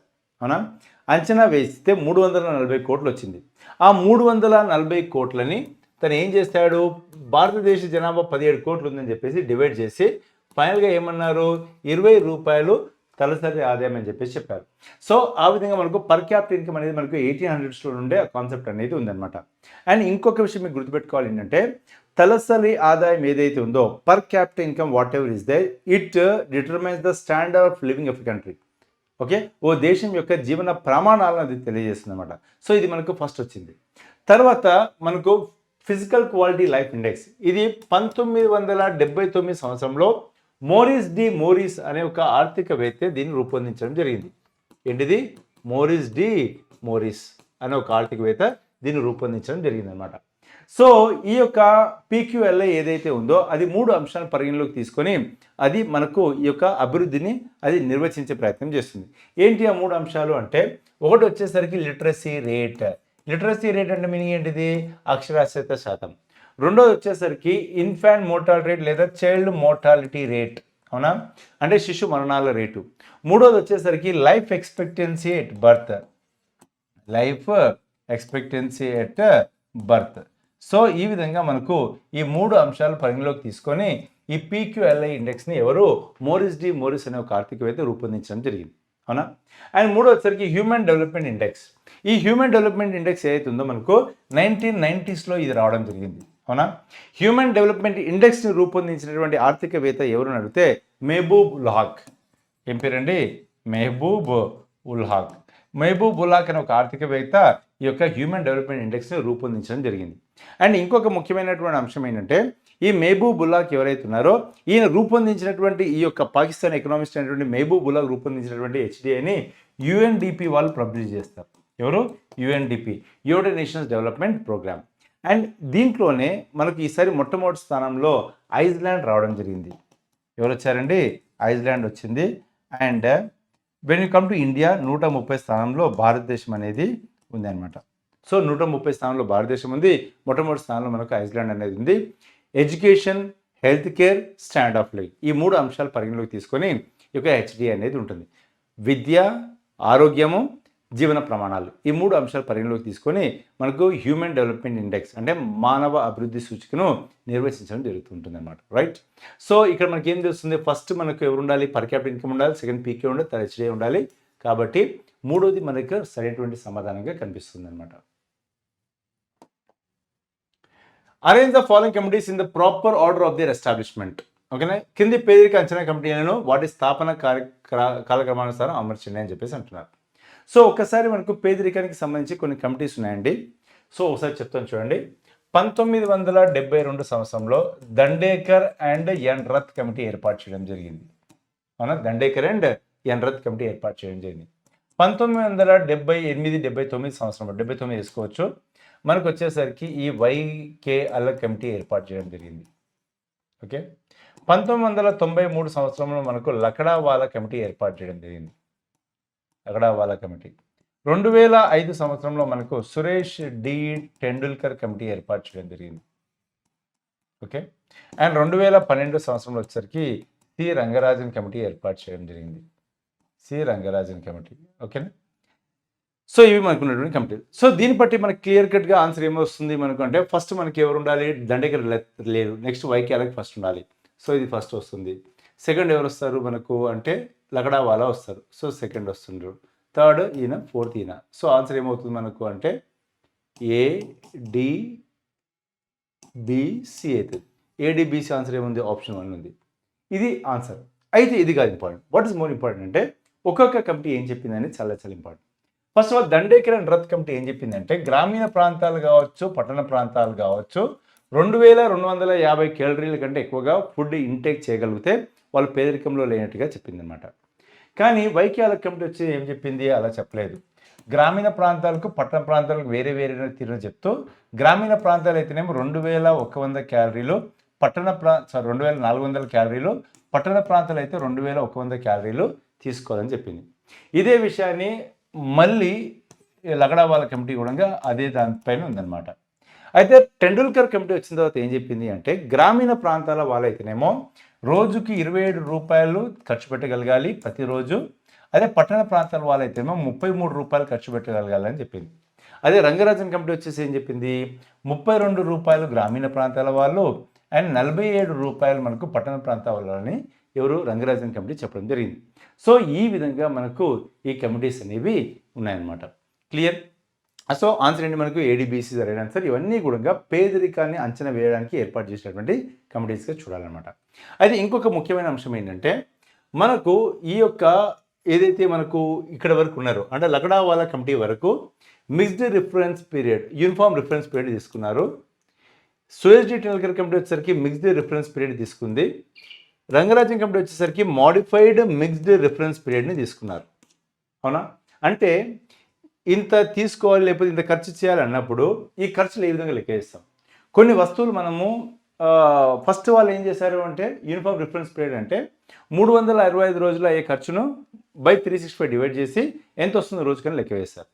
కానీ ఇక్కడ టెండూల్కర్ కమిటీ ఏం చేసింది అంటే, కొన్ని వస్తువులు 365 రోజులకు ఒకసారి ఖర్చు పెడతాం, కొన్ని మనము 30 రోజులకు ఒకసారి ఖర్చు పెడతాం.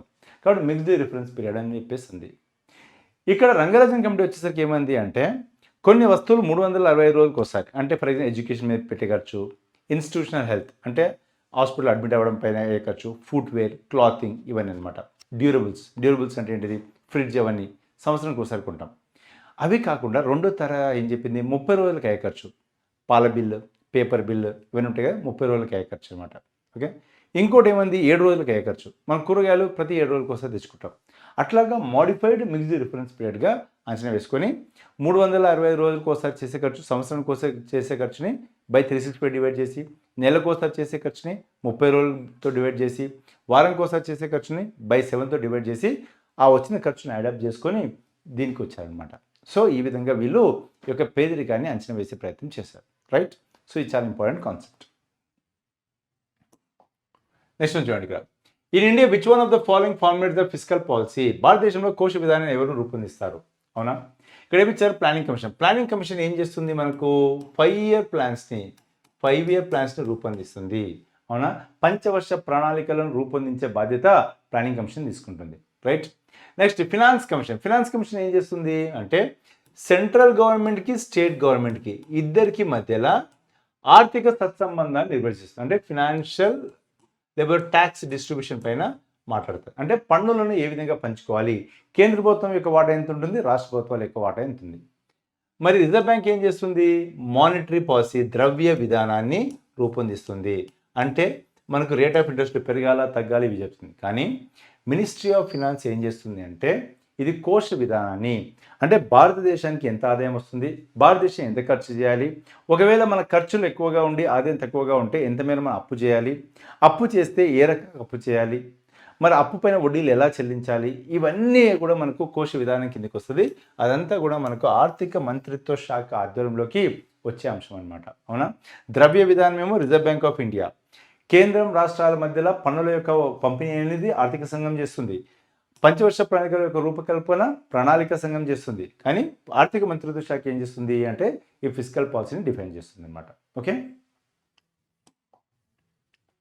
Excise duty on liquor is imposed by, మద్యం పైన ఎక్సైజ్ సుంకాన్ని ఎవరు విధిస్తారు. ఇక్కడ చూడండి, మనకు లిక్కర్ పైన జిఎస్టీ ఉంటుందా, ఉండదు. ఎందుకు ఉండదు అంటే కొన్ని కారణాలు. ఒకటి, రాష్ట్ర ప్రభుత్వం యొక్క వాటా కంప్లీట్గా అది కేంద్ర రాష్ట్ర ప్రభుత్వమే దాని మీద మనకు అధికారం ఉంటుంది. రెండోది ఏంటంటే ఈ లిక్కర్ పైన ఎక్కువగా ఆదాయం వస్తుంది. అంటే ట్యాక్స్ అనేది ఆల్మోస్ట్ ఆ యొక్క వస్తువు ఒక ఉత్పత్తికి అయ్యే ఖర్చుతో సమానంగా పన్ను అనేది వేస్తారు.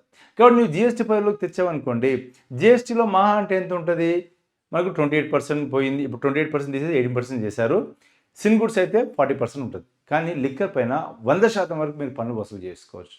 కాబట్టి ఇది రాష్ట్ర ప్రభుత్వ పరిధిలో ఉంటుంది, ఇది జిఎస్టీ పరిధిలోకి లేదనమాట. సో ఆన్సర్ ఏంటిది, state government is the right answer for this question. ఇక్కడ చూడండి, 3 స్టేట్మెంట్స్ ఇచ్చారు, వాటిపైన సరైనవి ఏవి అని అడుగుతున్నారు. అకార్డింగ్ టు ద 2011 సెన్సస్ 2011 జనాభా లెక్కల ప్రకారం the rural population in the country was 68.84%. So గ్రామీణ ప్రాంతాల యొక్క జనాభా శాతం 68.84% అంటున్నారు. అదేవిధంగా ఇంకోటి ఏమంటున్నారు, పట్టణ ప్రాంతం యొక్క జనాభా అర్బన్ పాపులేషన్ వచ్చేసరికి 31.16% అంటున్నారు. మూడోది ఏమంటున్నారు, highest percentage of rural population was record Himachal Pradesh అంటున్నారు. అంటే మన దేశంలో ఎక్కువ మటుకు మనకు గ్రామీణ ప్రాంత జనాభా శాతం ఎక్కువగా హిమాచల్ ప్రదేశ్లో ఉందని చెప్తున్నారు. చూడండి, ఇక్కడ first statement right statement, second statement కూడా రైట్ స్టేట్మెంటే. అయితే ఎవ్రీ సెన్సస్కి మనకు పట్టణ జనాభా శాతం పెరుగుతూ వస్తుంది. ఇది 2011 జనాభా. ఇక్కడ హిమాచల్ ప్రదేశ్ విషయం వచ్చేసరికి ఇది కూడా కరెక్ట్. ఎందుకంటే దాదాపుగా మనకు 90% మంది 89 అలా చెప్పుకోవచ్చు, అప్రాక్సిమేట్గా 90% మంది మనకు హిమాచల్ ప్రదేశ్లో గ్రామీణ ప్రాంతాల్లో ఉంటుంది. కాబట్టి ఎక్కువ శాతం మంది గ్రామీణ ప్రాంతాల్లో ఉన్నటువంటి రాష్ట్రం ఏది అంటే హిమాచల్ ప్రదేశ్. కాబట్టి ఇక్కడ ఏబిసి అన్నీ కూడా సరైనవి, ఇక్కడ పేర్కొన్న ప్రతిదీ కూడా సరైనది అన్నమాట. Arrange the following central government schemes in Chronicle order. అవునా. సో కేంద్ర ప్రభుత్వం సంబంధించిన పథకాలను కాలక్రమానుసారంగా అమర్చండి అంటున్నారు. ఓకే. ప్రధానమంత్రి ఉజ్వల్ యోజన 2016 సంవత్సరంలో తీసుకొచ్చాం. డిజిటల్ ఇండియా 2015 సంవత్సరంలో తీసుకొచ్చాం. ప్రధానమంత్రి జన్ధన్ యోజన 2014 సంవత్సరంలో తీసుకొచ్చాం. ఆయుష్మాన్ భారత్ 2018 సంవత్సరంలో తీసుకొచ్చాం. అవునా కదా. ఇక్కడ ఉజ్వల్ యోజనలో ఫ్రీ ఎల్పిజి కనెక్షన్ ఇస్తారు. ఎవరి పేరు మీద ఇస్తారు అంటే ఎవరైనా ఒకరి ఇంట్లో అది ఎటువంటి బీపీఎల్ బిలో పావర్టీ లైన్ అంటే దారిద్ర్య రేఖకు దిగువన ఉన్నటువంటి కుటుంబాలు ఎవరైతే ఉన్నారో ఆ కుటుంబాల్లో పెద్ద వయస్కురాలైనటువంటి ఒక అమ్మాయి పేరు మీద ఈ యొక్క ఎల్పిజి కనెక్షన్ అనేది ఫ్రీగా ఇస్తారనమాట. దాన్ని మనము ఏమంటున్నాము అంటే ప్రధానమంత్రి ఉజ్వల యోజన అంటున్నాం. ఇప్పటి వరకు భారతదేశంలో 10 కోట్ల కంటే ఎక్కువగా కనెక్షన్స్ మనము ఈ స్కీమ్ కింద ఇవ్వడం జరిగింది. ఇక డిజిటల్ ఇండియా అంటారా, డిజిటల్ ఇండియా ద్వారా మనము యూపీఐని ప్రమోట్ చేస్తున్నాము, UIDAI ఏర్పాటు చేసి ఆధార్ ఇష్యూ చేస్తున్నాము. దాంతోపాటు వెరీ వెరీ ఇంపార్టెంట్ డిజిలాకర్ లాంటివి మనము అమలు చేస్తున్నాం. అంటే మన దగ్గర ఏవైతే మనకు సర్టిఫికేట్స్ అవన్నీ ఉంటాయో అవి కోల్పోకుండా ఆన్లైన్లో మనము వీటిని సేఫ్గా పెట్టుకోవచ్చు అనమాట. ఇవన్నీ ప్రమోట్ చేస్తుంది ఎవరు అంటే డిజిటల్ ఇండియా. ఇక ప్రధానమంత్రి జన్ధన్ యోజన గురించి అందరికీ తెలుసు. అవునా. ఫ్రీగా బ్యాంక్ అకౌంట్ ఓపెన్ చేస్తారు, 0 బ్యాలెన్స్ అకౌంట్తో ఓపెన్ చేస్తారు. ఈ అకౌంట్ ఓపెన్ చేయాలంటే కేవలం మీ యొక్క Aadhaar card, 2 passport size photos ఇస్తే సరిపోతుంది. అదేవిధంగా ఈ అకౌంట్ ఓపెన్ చేసిన తర్వాత మీకు 30,000 రూపాయల వరకు లైఫ్ ఇన్సూరెన్స్ ఫ్రీగా వస్తుంది. 2 లక్షల రూపాయల వరకు యాక్సిడెంట్ ఇన్సూరెన్స్ కూడా మీకు ఫ్రీగా లభించడం జరుగుతుంది. ఇవన్నీ కూడా మనకు ప్రధానమంత్రి జన్ధన్ యోజనలు ఉంటుంది. మీకు రూపే కార్డు ఇస్తారు, మీకు 10,000 రూపీస్ ఓవర్ డ్రాఫ్ట్ ఫెసిలిటీ అంటే మీ దగ్గర డబ్బులు అయిపోతే ఆ కార్డుకి మీరు డబ్బులు తెచ్చుకోవచ్చు. సో ఇవన్నీ కూడా మనకు ప్రధానమంత్రి జన్ధన్ యోజనలో భాగంగా ఉన్నాయన్నమాట. అండ్ ఆయుష్మాన్ భారత్ అంటావా 5 లక్షల రూపాయలకు ఆరోగ్య బీమా ఇస్తుంది ప్రభుత్వం విత్ మినిమం ఛార్జ్ అనమాట. అంటే కుటుంబానికి 5 లక్షల వరకు ఏమైనా హాస్పిటలైజ్ అయితే ఆ ప్రభుత్వం కాకుండా ఆ యొక్క ఇన్సూరెన్స్ కంపెనీ బేర్ చేస్తుంది అనమాట. ఇది ఆయుష్మాన్ భారత్ పథకం. దీన్ని మనం ప్రధానమంత్రి జన్ ఆరోగ్య యోజన అని కూడా అంటాం అవునా. సో దీని ద్వారా మన భారతదేశంలో దాదాపుగా ఒక 60 కోట్ల మందికి ఇవి ఇవ్వాలని చెప్పేసి కృతనిశ్చయంతో ఉంది ప్రభుత్వం. దాదాపుగా 40 కోట్ల మంది దీనివల్ల లబ్ధి కూడా ఆల్రెడీ పొందడం జరిగింది, రైట్. సో ఇక్కడ చూసినట్టయితే మనకు ఫస్ట్ ఎవరు వస్తారు, సి వస్తుంది. సో సి ఆప్షన్ ఒకటే ఉంది, సిబిఏడి. కాబట్టి ఆప్షన్ 1 అనేది మనకు right answer. The distribution of finances between central and state is on the recommendation of. కేంద్ర మరియు రాష్ట్రాల మధ్య నిధుల పంపిణీ ఎవరి సిఫార్సు మేరకు ఉంటుంది. ఆల్రెడీ మనం చెప్పుకున్నాం కదా, కేంద్ర ప్రభుత్వం యొక్క పన్నులో రాష్ట్ర ప్రభుత్వాల యొక్క వాటాను నిర్ణయించేది ఎవరు, ఆర్థిక సంఘం అంటే ఫినాన్స్ కమిషన్. ఏ ఆర్టికల్ ప్రకారం అంటే ఆర్టికల్ 280 ప్రకారం మనకు ఫినాన్స్ కమిషన్ అనేది ఉంటుందన్నమాట. ఈ యొక్క ఫినాన్స్ కమిషన్ ప్రస్తుతం ఉన్న రికమెండేషన్ అంటే 15వ ఫినాన్స్ కమిషన్ ఏదైతే ఉందో ఆ 15వ ఫినాన్స్ కమిషన్ రికమెండేషన్లో కేంద్ర ప్రభుత్వం యొక్క పన్నుల్లో రాష్ట్ర ప్రభుత్వాల యొక్క వాటా 41% నిర్ణయించడం జరిగింది. 16వ ఫినాన్స్ కమిషన్ అనేది మనకు అరవింద్ పనగారి ఆధ్వర్యంలో ఏర్పడ్డది. వాళ్ళు ఆల్రెడీ రికమెండేషన్స్ కూడా సబ్మిట్ చేయడం జరిగింది. ఇప్పుడు పార్లమెంట్ సబ్మిట్ చేశారు, వాళ్ళు చెక్ చేసేసి ఫైనల్గా ఒక గజెట్ విడుదల చేస్తారు. ఆ గజెట్ వచ్చిన తర్వాత మనకు రికమెండేషన్స్ ఏమున్నాయో మనకు తెలుస్తుంది అనమాట, రైట్. సో ఈ విధంగా మనకు ఆన్సర్ అనేది మనకు ఫినాన్స్ కమిషన్ లేదా ఆర్థిక సంఘం అనేది మనకు సైనటువంటి సమాధానం అవుతుంది ఇక్కడ, రైట్. సో అదనమాట విషయం. నాబార్డ్ అంటే national bank for agriculture rural development, ఆర్ఆర్బీస్ని అది రెగ్యులేట్ చేస్తుంది. ఎవరు, NABARD. Clear. So that's right answer. Option 2 is the right answer for this question. So ఇవ్వండి మనకున్నటువంటి economy expression part. Wish all good luck. Signing off. This is your Naresh sir. Thank you allot.